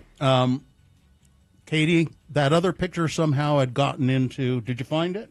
Okay. We'll start with with Aunt Jeff. Last week we did an X poll, and it said the question was, how do you pamper your pets? And we got a lot of puppies and kitties pampering. I think the last phone call even we got was from someone in Idaho, and she said, we have a mule, an old mule. A 30-year-old mule. And the mule's name is Aunt Jeff. And That's Aunt Jeff there. There's Aunt Jeff. She said, Aunt Jeff, how they pamper their 30-year-old mule is they go through her feed and pick out all of the good, It's like getting rid of the stems and the what do they call it in the pot? Stems and seeds. Yeah, getting rid of those and just leaving the good stuff. She also gets half a loaf of white bread every day. Yeah. And there's Aunt Jeff, who looks pretty damn old. 30 years is old for a mule. Yeah, and I don't know what I think Aunt Jeff can't serve any purpose other than she's a pet. Just be a pet, and I guess they love Aunt Jeff. Just kind of. And I wanted to know why she got the name Aunt Jeff, but we didn't get to that. And then we when people win the Radio from Hell chicken bucket, we always say take the prizes out of the chicken bucket and put the bucket on your head as a hat, and then send us a picture of it. And this person did with the caption. It said, Now the chicken bucket has actual chicken in it. A chicken lady? Yeah, she's if you go to x96.com/live, she's wearing it in a very interesting way. All you can see, it's down over her head, and all you can see is her. I guess you her could mouth. cut some eye holes in it. I would encourage that.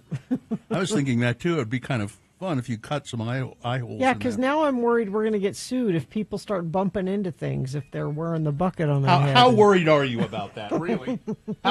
Gina? How worried? I mean, only a little worried. Really, a little worried? Not really worried. You're not worried about it at all.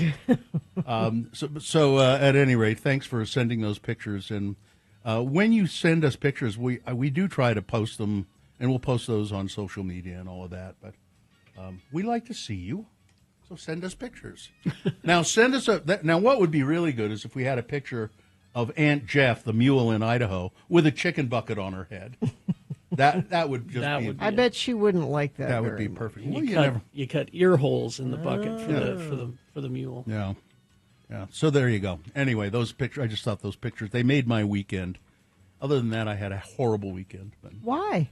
I just I didn't feel well. I was not. Which part? Tummy. Had tummy issues. My tummy. I went to a really nice dinner party on one night, Friday night, I think it was, and went to a very nice dinner party. Some people I like, and so it wasn't a totally horrible weekend. But then I woke up the next morning and I was just like, oh God, I feel awful. What'd you eat at the very nice dinner party? It was pizza that they made on their grill outside, and I think lots of wine, which may have been the problem. I think that may have been. It could have been the problem, because it was wine that I didn't pour myself. It's just whenever my glass was empty, then it was full again. So you have no idea how much you had. I don't. I really don't. And it was from a carafe. It's not mystery wine. So you couldn't tell what the bottles were, how many bottles. If there was a bottle. Yeah. Oh, that guy! This is the second time I've been on a plane seated next to drunk guy. Really? Drunk guy on the plane immediately sits down and puts his feet up on the seat in front of him and orders a tequila sunrise. By the time the flight attendant came back with the tequila sunrise, he was passed out. And the flight attendant said, well, I guess he doesn't need this because he's passed out. Now tell me if I'm a horrible person. I did kind of a horrible thing. What? So he smelled awful and was bugging me, but he was passed out the whole time, the whole flight. Yeah. Mm-hmm. At some point during the sorry, folks, I don't know what that was. at some point during the flight, his phone fell on the floor. Yeah. I heard it. Uh-huh. And you didn't... Well, he was passed out. Yeah. And then when he woke up, he was like, God, where's my phone? Did you kick it under the seat? No, but I also didn't say, yeah, I heard it fall down. I'm like, he'll find it. It's on you. Yeah. Is that rude that I didn't say you're... No, I would have kicked it. Where's my... I mean, I know. It was right on... He wasn't going to lose. I would have kicked it under the seat. I didn't touch it. But I certainly didn't say, hey, I heard when you were passed out, your phone fell on the floor. Now, when you say he smelled bad, did he have BO? Yes. Yeah. And the feet up on the seat. And, Didn't the flight attendant say don't do that? It was the thing where when we were getting ready to land, and when they come around and say you got to put your seat up, and you got to could not wake him up to do that. He was passed out. Hey, well, you missed an opportunity though. For what? When the flight attendant came back with the tequila sunrise and then said, "Well, I guess he's not going to need it," you should have said, "I'll take it. Give it here." Yeah, give it to me. Yeah, bill him and give it to me. I drink on the plane. Okay. Well, but first I always bathe before I take a flight. Sure, of course. But I never get so drunk. I always take a drink before I bathe. I never get so drunk that I pass out. Of course not. Do you drink even just going to California? Yeah. Even sure. just that? Yeah, because I'm not driving. Because part of it is like, this is an hour flight. What? I kind of get it if you're going, cross country or something, but... You know how many drinks I can have in an hour? Come on. And don't put your feet up on the seat. I would not do that. I'm surprised the flight attendant didn't tell him not to do that. He was out. You couldn't tell him not to do anything. He was passed out. And also it tells me that you were flying in first class because there's no room to put your feet up on the seat. I got the upgrade. Sometimes I get the upgrade. Sometimes? It's a 1 hour flight, Gina. No, I didn't pay for it. It's like Miles? if they have an open seat and you are a certain medallion level, then they bump you up. Oh, really? Mm-hmm. Oh, I think am I silver? Well, how does that make you feel to know, Gina, that you are on the same status as that guy? I know, right? What does that say? Yeah. All right. We will take a break, play a song for you, and crawl towards the exits after these. Stand by. Need some geek.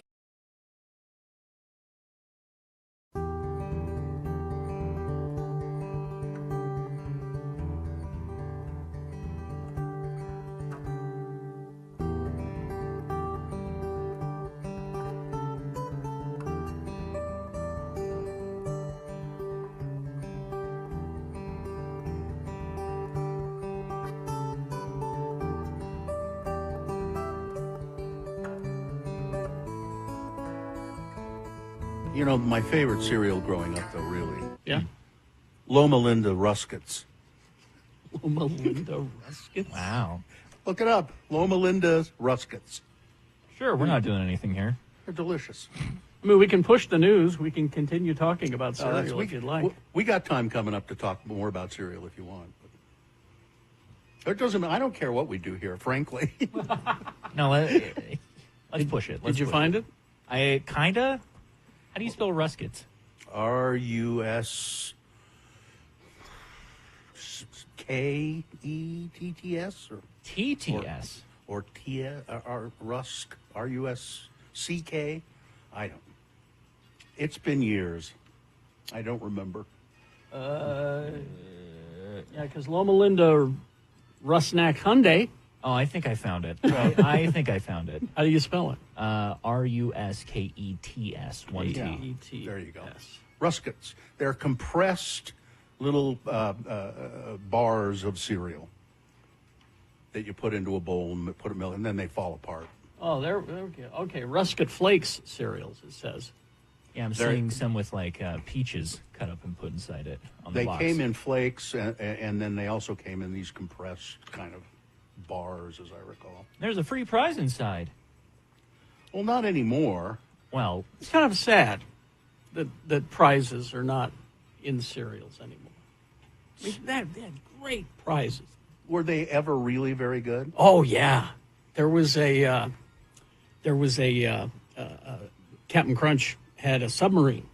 You put baking soda in it, and then we put in the tub, and it would go down, and then the baking soda would make it go back up because of the air. Oh yeah, yeah, my I remember God. that. Very Had cool. those. They did submarines and divers.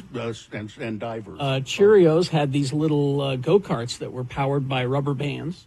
What? Oh, yeah. And Quisp had, like, flying saucers that had a firing rocket. Uh-huh.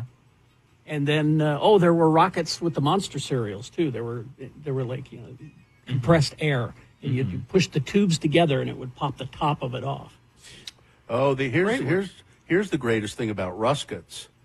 They were considered a health food, and they were produced by a health food company owned by the Seventh-day Adventist Church. Oh! Okay. Oh! But I remember having them as a kid. Well. Ruskets, flakes, and compressed bars. And then they always had prizes in them. Yeah. And sometimes they had, like, there was, it was the regular Sugar Pops, but they had Star Trek on the front. Oh, really? I don't And remember that. it was Spock's face on it. And on the back, you'd have a mask, a cutout mask of Star Trek people, so you could be Captain Kirk or, Right. So that was kind of cool, too. And then some greedy, very vulnerable children had to go and ruin it all by getting hurt. And then on the back of some of them, they'd have records for your record player. No way. Yeah. Oh, yeah. How is that Yeah. profitable? It's not. Yeah. It's just a reason to get you to buy the cereal, In Mad Magazine, one time, a record came in Mad Magazine. You cut it out, and it had grooves on it, and I still remember the song. You could probably even find it, Carrie. It's called "It's a Gas." It's a gas. It's easy to find. Yeah. Yeah. It Oh, was, you know what I'm talking I know about. right where to find it. Yeah. It's a Gas, and it was you cut the record out, and it was kind of heavy. It wasn't really vinyl, but it was a heavy. It wasn't just paper. Here we go. Here it is. It's a gas! Ready? It'll be perfect for you, Nick. You'll love it. See. I would have lost my mind as a child Exactly. hearing that. As a child, you get this? Oh, man. That's a whole Saturday. Exactly. Of just me playing that on repeat. Over and over. Yeah. Just the greatest thing in the world. Well, it makes more sense for that being in a magazine versus Who did they say did that? Alfred E. Newman. Oh, so Alfred E. Newman, they Yeah. said did that. Okay. I just remember getting that record. But yeah, it was in the magazine. But on the back of the cereal box, like the Monster cereals, it'd be Count Chocula's, this is the sounds of the haunted house, and it was haunted house sounds. Mm-hmm. We've lost our way. I know. We've lost our way as a society. Freakies had all 7 of the Freakies characters in like little plastic figures that you could collect. And then they had cars that were powered by balloons. Cool. So you'd blow up the balloon, you'd stick it on the car, and they let it go, and it would go, and they'd make the car go. My mother fed us Gravy Train for dinner for about a year before we realized it was dog food. We were poor. Was it beef-flavored cereal? No, it was just, because it made its own gravy. You remember that? Oh, yeah. So she'd use warm water and... Oh, now here's another one I had. Super Sugar Crisp. On the back, they would give you an Archie's record. You just cut it out and put it on your turntable. The Archies. The Archies. They actually had hits. Or a hit. Or a hit. Yeah. The closest thing I had to that growing up is fast food restaurants had really good toys. And the Beach Boys, their song Smile, was on the back of Post Honeycomb for a while. Really? You just cut it and you'd play the record. Do you know, Nick, that Carrie and I were able to convince people for a long time that I was King Vitamin? Oh? Do you know King Vitamin? I don't know King Vitamin. I'm assuming a mascot. Vitamin. King Vitamin cereal. King Vitamin. I Googled it. I do not recognize this character. And all the there's- vitamins you need. Was it it was a cartoon character At first. and then they used a real guy. Then they went to an actor, yeah. And I said I was before I started in radio, I was the actor who played King Vitamin on all the cereal On boxes. the back of cornflakes, you'd get Gary Lewis and the Playboys records. This diamond ring doesn't shine for me anymore. Why do I know that? Were people just throwing themselves at you, Bill? Because they thought he was King Vitamin? Thinking you're King Vitamin? And Carrie was what was the Duke of Milk? The Duke of Milk, which is a character that never existed, that we convinced people existed. But Mike knows the show back and forth from all the years. Yes. See that? Yeah. Yes. Yeah. Right. Anyway, all right.